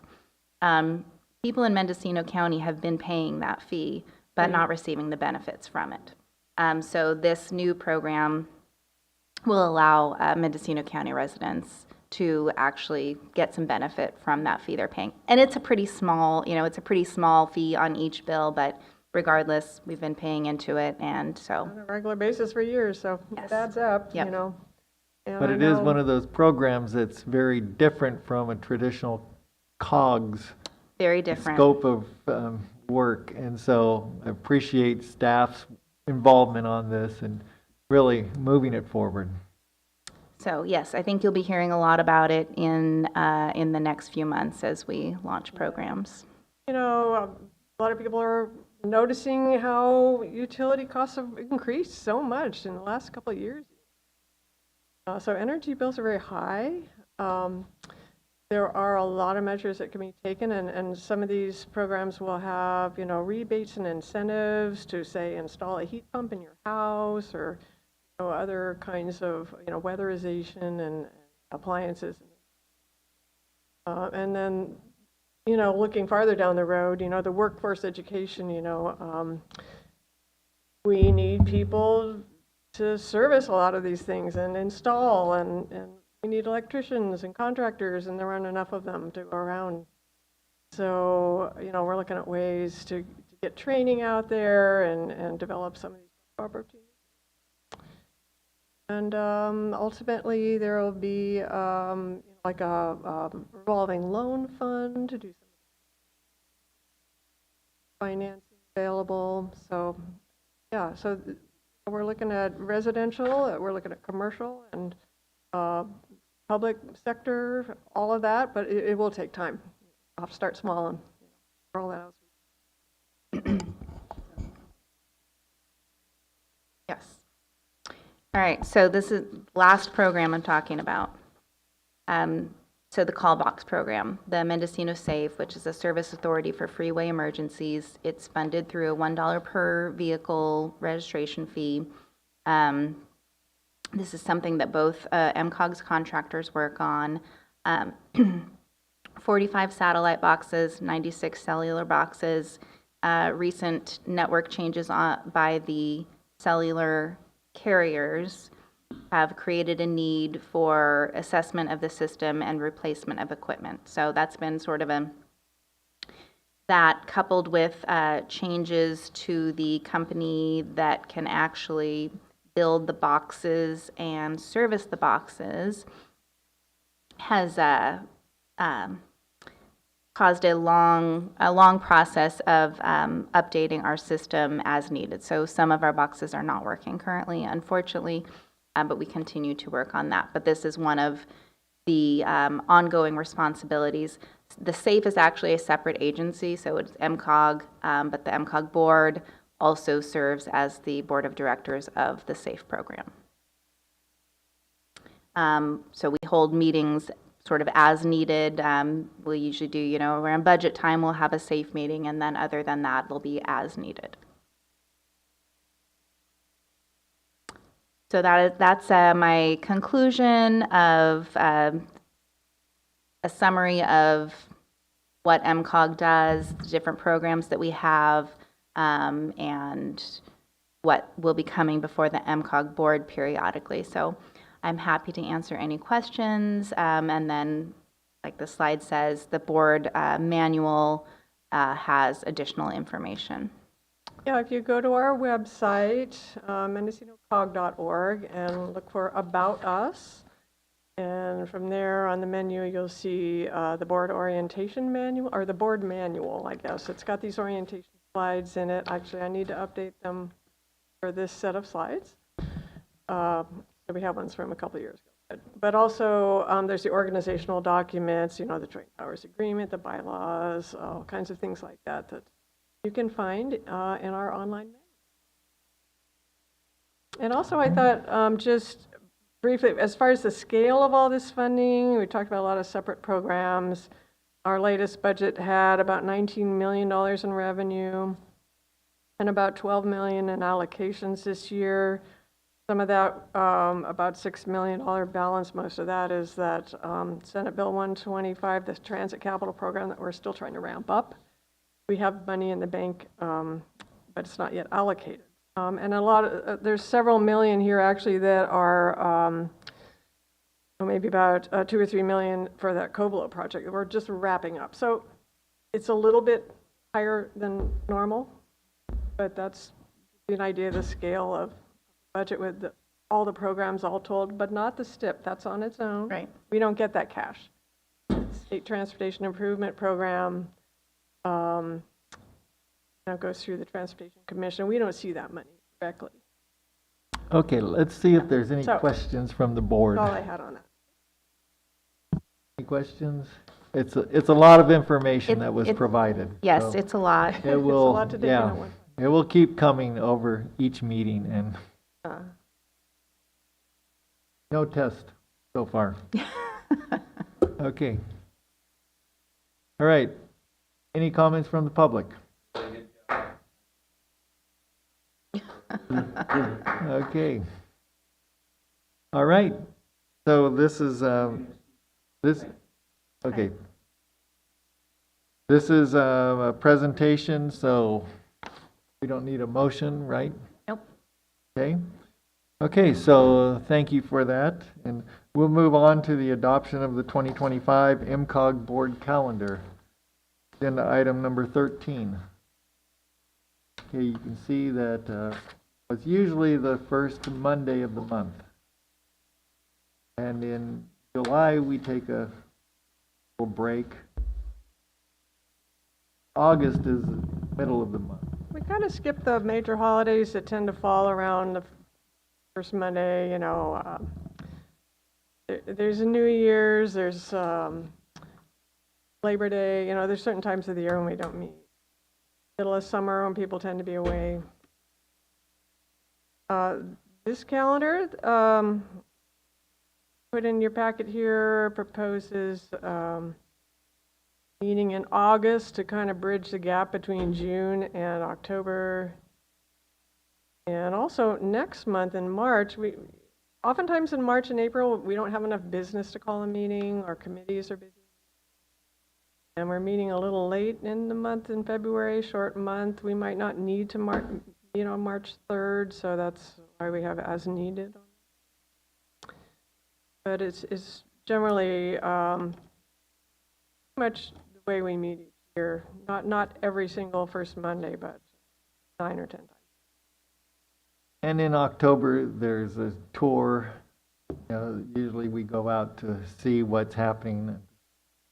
Last year we went to Covelo and saw these projects. We like to take our board meeting to the community and have our regular board meeting in that, wherever we're looking at projects. Okay, so no public comment? Okay, none online? Okay. I've looked at the calendar, it looks good to me. I'd like to make a motion to accept the calendar as presented. Okay. I'll second. Okay, it's been moved and seconded. Call the question. Director Klein? Aye. Director Allman? Aye. Director Raffadan? Yay, yes. Did she get that right? Yes. I knew I was going to get it. Director Chris? Aye. Caltrans Tasha Allstrand? Aye. And Chair Haschek? Aye. Thank you. Okay, moving to the annual committee appointments. So we have the executive committee. The executive committee is composed of the chair, the vice chair, and then another one. And we try to get some balance there. So we have chair is, obviously, I'm representing the Board of Supervisors. And then we have Mike Carter as a vice chair. He's also an appointment from the Board of Supervisors, and he's also in the 3rd District. So we're trying to get some balance. If there's anyone from one of the cities that would like to be on the executive committee, it'd be great. I'd like to nominate Director Chris. I'll accept. And seconded. Okay. Any further nominations? Okay, it's been moved and seconded. Any public comment? Seeing none? Okay, call the question.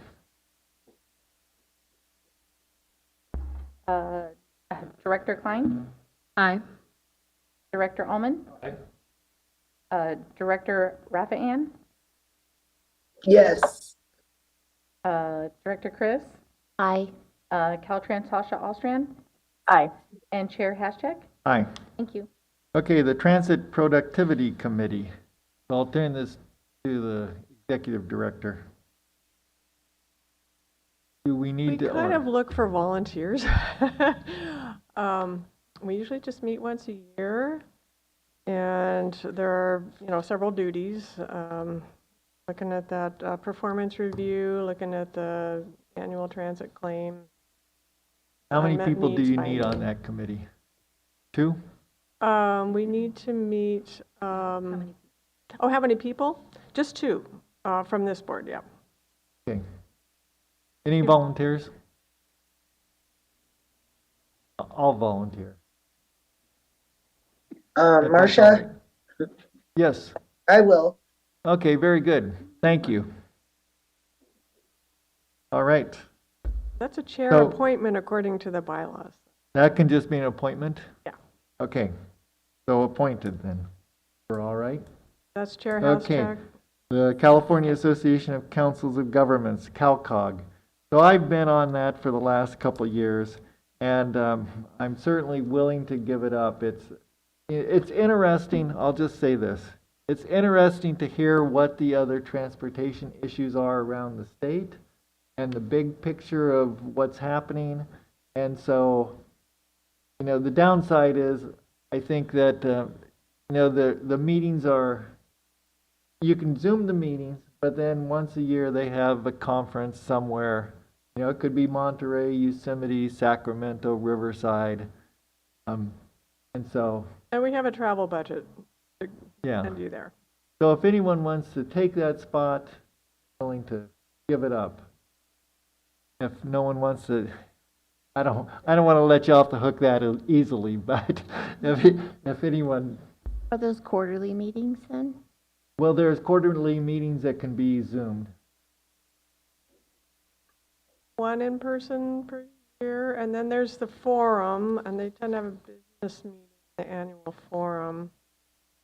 Yeah, there's a You might meeting have to go coming one up time. in March. Yeah. That's coming up. in Sacramento. It's the 5th through the 7th, I think. Oh, we just had it on the calendar. Yeah, it's right there listed at the bottom of the calendar. Yeah, it's at the bottom of the calendar that we just looked at. Here we go. March Director 5th through Chris? 7th. It's really, it's interesting to hear. Right? And we need a voice for the rural experience. Absolutely. I would do the alternate spot. Yeah. Because I'm fascinated with the overarching, how do we fit in and advocate for our community, all of the other communities. Okay. Going once, twice. John, you have experience. If you would take it, that would be great, and she could do the alternate. That would be great. Okay, we'll consider this like a transition year. Great. I think there's some good All right. tutelage developing here. So.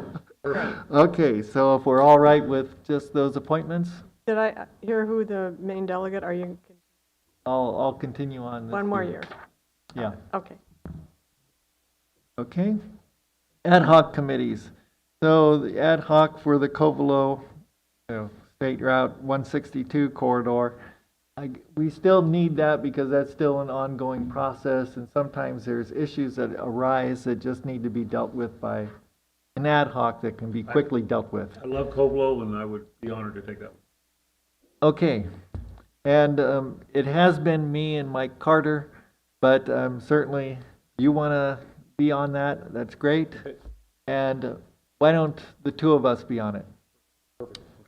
Okay? And then the Regional Energy Network and Climate Ad Hoc, we can, in discussions with the Executive Director, we can eliminate that ad hoc. All right? Okay. So appointments to Social Services Transportation Advisory Council. Oh, did we need a vote just on all those? Oh. I mean, we could have done it as a slate, I guess. We had a council appointment to CalCog, but that's a formality. Okay, so I don't know about the ad hocs. I suppose you could appoint the ad hocs. how about we do a motion to approve all the actions for I like that. the annual committee appointments? So moved. Second. Okay, it's been moved and seconded. You got that, Jody? Okay. Any public comment? Hearing none? Okay. Call the question. Right, Klein? Director Aye. Klein? Okay. Director Almond? Aye. Director Rafa-Ann? Yes. Director Chris? Aye. Caltrans, Tasha Alstrand? Aye. And Chair Haschek? Aye. Thank you. Okay, number 15, appointments to Social Services Transportation Advisory Council. I'll look to the take Executive that. Director or You to know, Janet. normally we put this on consent calendar, but I wanted to bring it up because we've had some open slots. I would like to expand that group a little more. There are 2 reappointments nominated by the SSTAC. Jacob King, MTA, he's a pretty valuable member. He's very knowledgeable. And we have Liz Darcy, the Executive Director of the Ukiah Senior Center, filling another seat. She came in late and just filled in the remainder of a term, and she'd like to continue. And Cheryl Mitchum as her alternate in the Senior Center. So those are proposed, and that's all we have really ready for action. But I just wanted to mention that this, in the packet here, there is some guidance around this council, and it's meant to have kind of a broader representation of social service providers than we have. We're more in touch with transportation people, so it's been heavy on the senior centers and MTA, but not a lot of other types of social services. We do have good geographic representation around the county, but we'd like to see a little more varied representation. So just wanted to bring it to your attention if you know of anyone who would be willing to serve. There are only 2 meetings a year and can weigh in on some of these transit needs and things like that, other types of transportation needs. So that's why we have it on a regular calendar to let us know. And we could take this up at any of our board meetings. If you do identify someone you'd like to nominate, then that person could be appointed. There are a couple of seats. You see a roster here. There is 1 seat open for a local social service provider for the handicapped. That's the term in the law, the handicapped. So people with disabilities aren't necessarily as represented as they could be here. And we have a couple of seats open for potential transit users. We'll probably find some people for that. So I wanted to bring that to your attention and ask you to approve these 2, or actually 3 reappointments. Okay, so, and the role of the board on this is to get the word out, try to fill these others. Yeah, you may, Okay. in your elected capacity, know more people outside our sphere than we do. Okay. So do I hear a motion to approve those reappointments? So moved. I'll second. All right. That was moved. Who moved it? Marcia. Oh, okay, very good. Thank you. All right, so any public comment? Hearing none? Okay, we'll call the question. Director Klein? Aye. Director Almond? Aye. Director Raffayan? Yes. Director Chris? Aye. Caltrans Talsha Ostran? Aye. And Chair Haschek. Aye. Thank you. All right, very good. So this is where it gets a little weird again, is we'll recess as a policy advisory committee. We'll reconvene as a regional transportation planning agency. And we're looking to ratify action of the policy advisory committee. All those actions that we just took throughout the day so far, we're going to ratify. Okay, so do we need a public comment? Is there public comment? Hearing none. Okay. We would have received comment Okay, very on good. each item. So we'll look for a motion. I'll move to ratify the action of the Policy Advisory Committee. Second. All right, so moved and seconded. We'll call the question. Director Klein? Aye. Director Almond? Aye. Director Raffayan? Yes. Director Chris? Aye. And Chair Haschek. Aye. Thank you. Okay, so we'll go to reports with the Caltrans District 1 report. Hi, thank you. I have a few updates. First, for the fiscal year 25-26 transportation planning grant applications, District 1 received 6 applications that will compete statewide. Of those 6 applications, 3 were from agencies in Mendocino County, totaling just over $1 million in funding request. So the program has about a 50% success rate, and the awards will be announced in mid to late June. For tribal planning, we are hosting a tribal transportation summit in Ukiah on March 6th that is geared towards tribes in Lake and Mendocino counties. There will be a tribal resource fair happening on May 7th at Mendocino College.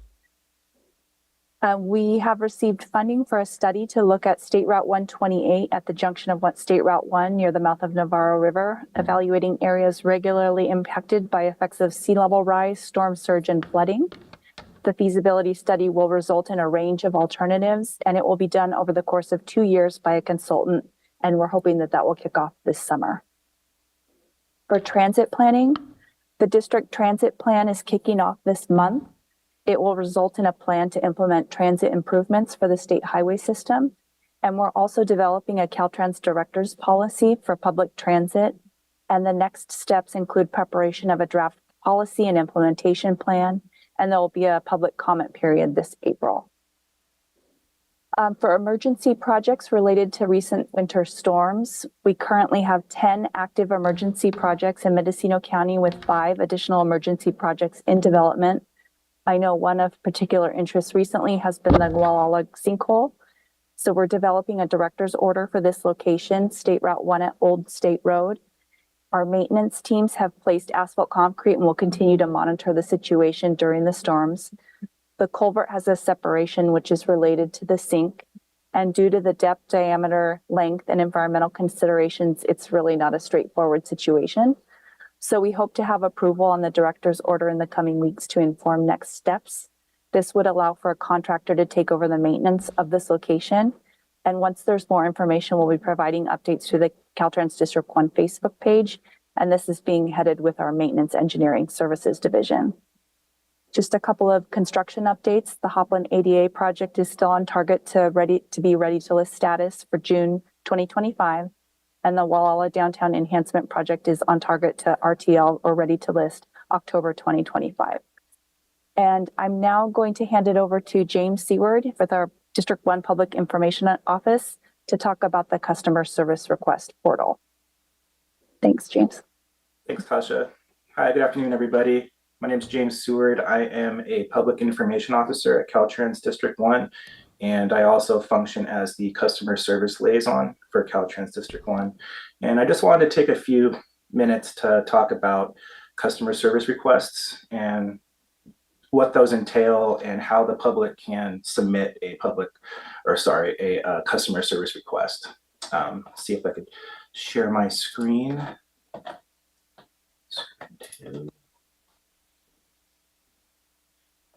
hope everybody could see my screen okay. So what we have here are some examples of the different types of situations a person from the public would want to submit a customer service request, or otherwise known as a CSR for short. These are non-emergency, non-urgent issues. For emergencies, we urge the public to use 911 as a resource. But as you can see, some of the non-emergency, non-urgent issues include things like cracked or broken sidewalks or other types of infrastructure within the Caltrans right-of-way and jurisdiction of Caltrans. Things like broken fences, landscaping things that are impacting the roadways. And so you can see this is not an extensive or list that encompasses every type of issue that people would want to submit a CSR for, but these are the most common ones that we see within our systems. And once we get to the actual CSR portal, I'll demonstrate how to submit a CSR. But if there's any reason that someone isn't comfortable using a computer or a smartphone to submit a CSR, Caltrans District 1 will happily field a phone call, and you could call this number right here. This is the customer service request line. This line goes directly to me. I am the one that processes these phone calls, and I will give you a call back and we could work through the system together to fill it out together. So with that, now that we have an idea of what CSRs are, let's go ahead and navigate to the portal. Sometimes people have a hard time memorizing or working with website addresses. Luckily, all you need is your favorite search engine to search for Caltrans CSR, and that will take you directly to this page. And the first link on this page takes you right to the customer service request portal. And this is what the portal looks like. And as you can see, it starts off with a drop-down menu that allows you to pick the type of issue that you'd like to alert Caltrans to. And again, this isn't every issue that ever exists, but if there is one and you're not seeing your concern on here, you could always select unlisted concern. But for the most part, most of the concerns, this encompasses the ones that we see most regularly. So for example, let's go to roadway flooding, drainage, erosion. This would be a good example of what you would select if there was a culvert that was clogged or backed up and it was causing flooding on a roadway. And so once you do that, you go down to this interactive map here, and you would select, you could zoom in and move around. So let's go over to Mendocino County. Let's say there was a culvert around here, and you would zoom in as much as you can, and it doesn't have to be exact. We work with, it could be approximate. So let's say you select this area, and then to get back to the portal, you just click this button right there that goes back to the portal. And once you have that selected, you can see that it auto-populates the county, the fort, the nearest town or city, and the highway. And you could also, this just allows you to put as much details into the system as possible. So for this example, we're using eastbound. Put nearest cross street. It looks like it's South Harbor Drive. Put South Harbor Drive there. Spelling that doesn't count, so you have to worry about that either. And then, so most of the time you're in a car, but you could, as you can see, there's different modes of transportation. But for this example, we'll pick car, and we'll pick today's date. let's pick this one. And so here is where you would describe the issue. So you could put, and you only have 500 characters to do so, so you don't really want to be too extensive here. You could just put something along the lines of culvert in this area is clogged with debris. Geographic area, for the geographic area, you could put something like next to highway across from the stream, something like that. Just this is meant to give the maintenance workers a more clear picture of where the issue or the means of the issue are located. So as much information as you could put here is better. And then once you've put your information in here, you put your email address, and you don't, if you want to stay anonymous, that's totally fine too. You do not have to put your name or phone number, but we do encourage people to put as much information as possible, just in case we need to get back to you via phone or email. And then once you're done with that, the CSR is ready to be submitted, and you would click Submit Service Request. Now, once you submit service request, it gets routed to me, and I route that service request to the appropriate division. So let's say if there's a maintenance request, I would route that to the maintenance supervisor of the area, and then they would get to that issue as soon as possible. Sometimes it takes a little more than 5 days to get to, but it really just depends on the type of service request. But we do try our best to mitigate the issue as soon as possible. And that's really all there is to customer service requests. I'm not sure if we have time for questions or anything, but I'd be happy to answer any questions anybody has. And just as a reminder, Googling Caltrans CSR is a good way to get to that portal. And this is the actual URL for anybody that is interested. And this is the number to the customer service request line. That's all I have. I'll go ahead and hand it over now. Thank you. James, I just have one question that comes up to me a lot. Can you clarify that you whether or not you need an account to start You this? do not. Oh, that's a great question, Tasha. Yes. So you do not need an account. We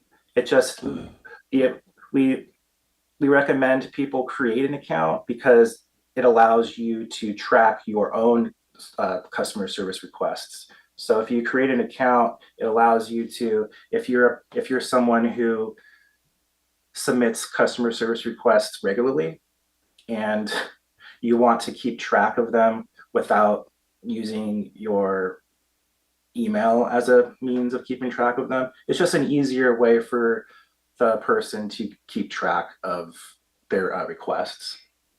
But you do not need to create an account to submit one. Yeah, that's a great question. Thank you. Well, thank you, James. Certainly we get a lot of issues with transportation, roads and everything. So to have this information and access to you is great. My pleasure. Thank you. Right. Tasha, anything else? Nope, that's it, unless there's any questions. Questions? All right, moving on. Oh.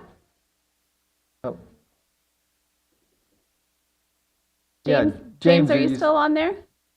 Okay. This is Alexis Pedrati with the Mendocino Safe, and I was just wondering if you guys have any process in place right now for facilities that might be on the road, the right-of-way for the state, but being able to forward us information for the call boxes. If anyone submits any information or anything for our call boxes, if you have our contact information or if there's any way or process that we can get that information from you. I think recently this similar question came up at HCOG, so I'll connect with them and get back to you. Okay, That would be great. I just figured that might be something that comes up, and so if we can get those forwarded to us some way, that would be wonderful. And you mean with the customer service requests, if, okay. Comments or broken signs, I'm sure you guys might get with the call boxes, which are on your guys's, on the state's right of way. So we'd be happy to respond to those, but just how they get to us would be helpful. Got it. Okay, I was thinking something else, but that makes sense, yeah. Okay. All right. Moving on to MTA.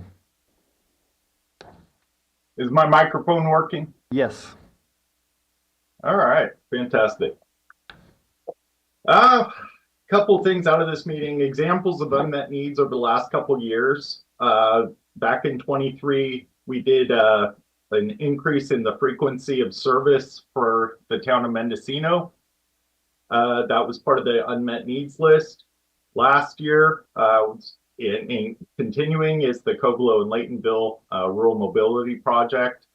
So those were both accepted, and they were deemed to be something that we could do on the unmet needs list with the funding that was available.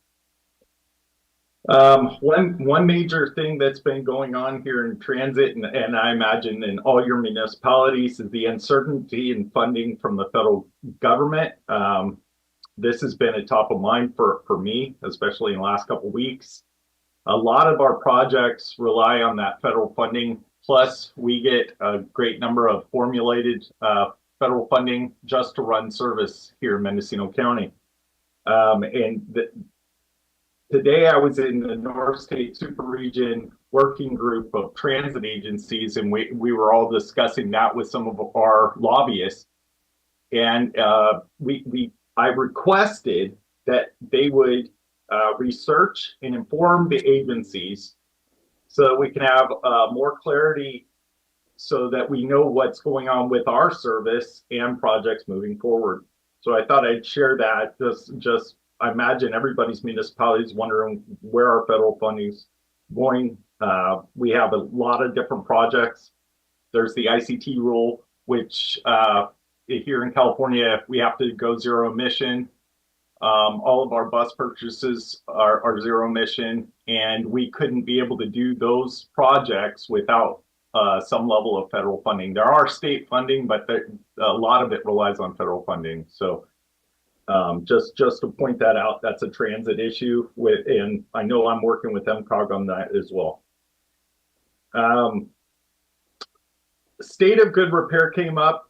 We just received the two Freightliner buses that are going to replace two of our vehicles that have been breaking down and costing us a lot in maintenance. So that's a big win for the State of Good Repair project.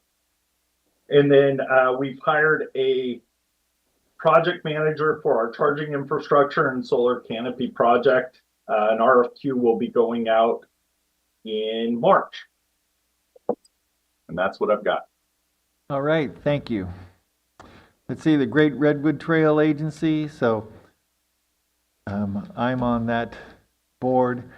Let's see, we met on December 5th at the Ukiah Chambers, and that's when the earthquake hit. So, and we had a remote site in Humboldt, and so we had to take quite a long break till they could get online. It was very dramatic as a speaker was speaking to us during when the quake hit.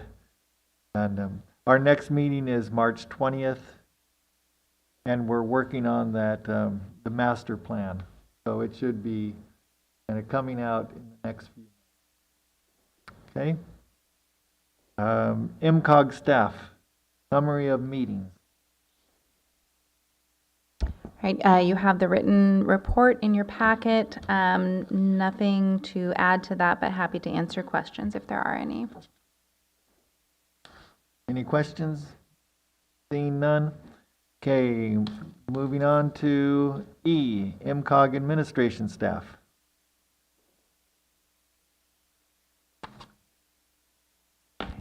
I had one, is that the one? Okay, Form 700. Yeah, just a reminder about the Form 700 conflict of interest, statements of economic interest. You all file those. Just to let you know, we did update our code at MCOG back in 2019 and clarified that required filers who are elected people must file with their county or city clerk, but not with MCOG. You don't need to give us the Form 700, but you should be adding MCOG to your list of assignments that you have. So any questions about that? Our policy is up on that in the board manual online. Okay. So you may have already filed, I think, when you're assuming office, but annual filings are due at April 1st. So just a reminder to put MCOG on your list on the form. All right. And the next meeting date is not February 3rd? March. March 3rd. Okay. My mic is off. We'll see if we have enough business to bring to you by that time. Yeah. We'll be in touch. And if there's not, we won't have a meeting. Yeah, we can go to April. Look at that. Okay. MCOG planning staff. Okay, I'm sure you guys have heard plenty today, so I just wanted to get up here and introduce myself. I am Alexis Pedrati. I work for Davy Bates Consulting, which is the planning side of things. Nafili and Janet did an excellent job today going through all the slides, giving you all kinds of information, tons of information. So the 3 work elements that are under my report today, you have already heard about. But what I also wanted to do was I wanted to also introduce Jacqueline Christian. She is also our associate planner. She has just been hired on November. So she is a new hire for Davy Bates Consulting. You will be seeing her quite often as an associate planner. Hopefully getting up here and doing some of the reports while once she's like a little bit more familiar and ready to do that. So I will not waste a whole bunch of your guys' time. I'm going to talk about the RTP. If you guys have any questions, you guys did hear about that already, like I said. Public outreach is still, we really need public outreach. If we can work with anybody to social media, posting, the website, the interactive map, really important. We're working with the TAC, with our local agencies to get us short range and long range, their priority project lists, and we're also working with the tribal governments to provide feedback on the tribal transportation element. So we are working on that. We will come back with ongoing updates with those projects ongoing. Work element 5, the Mendocino sea level rise. Neff also did a wonderful job updating on that, took the wind out of my sails with all of my nice little bullet points. But we did issue the RFP for that project. We expect all of our proposals, all of them, I say all of them. We are hoping for proposals to be submitted this Friday by 5. So we will have more of an update after that. Hoping to have a consultant on board by March. Finishing up with the Noyo Harbor. Again, you heard about that in the slideshow, or the presentation, so I really appreciate Nafili doing that.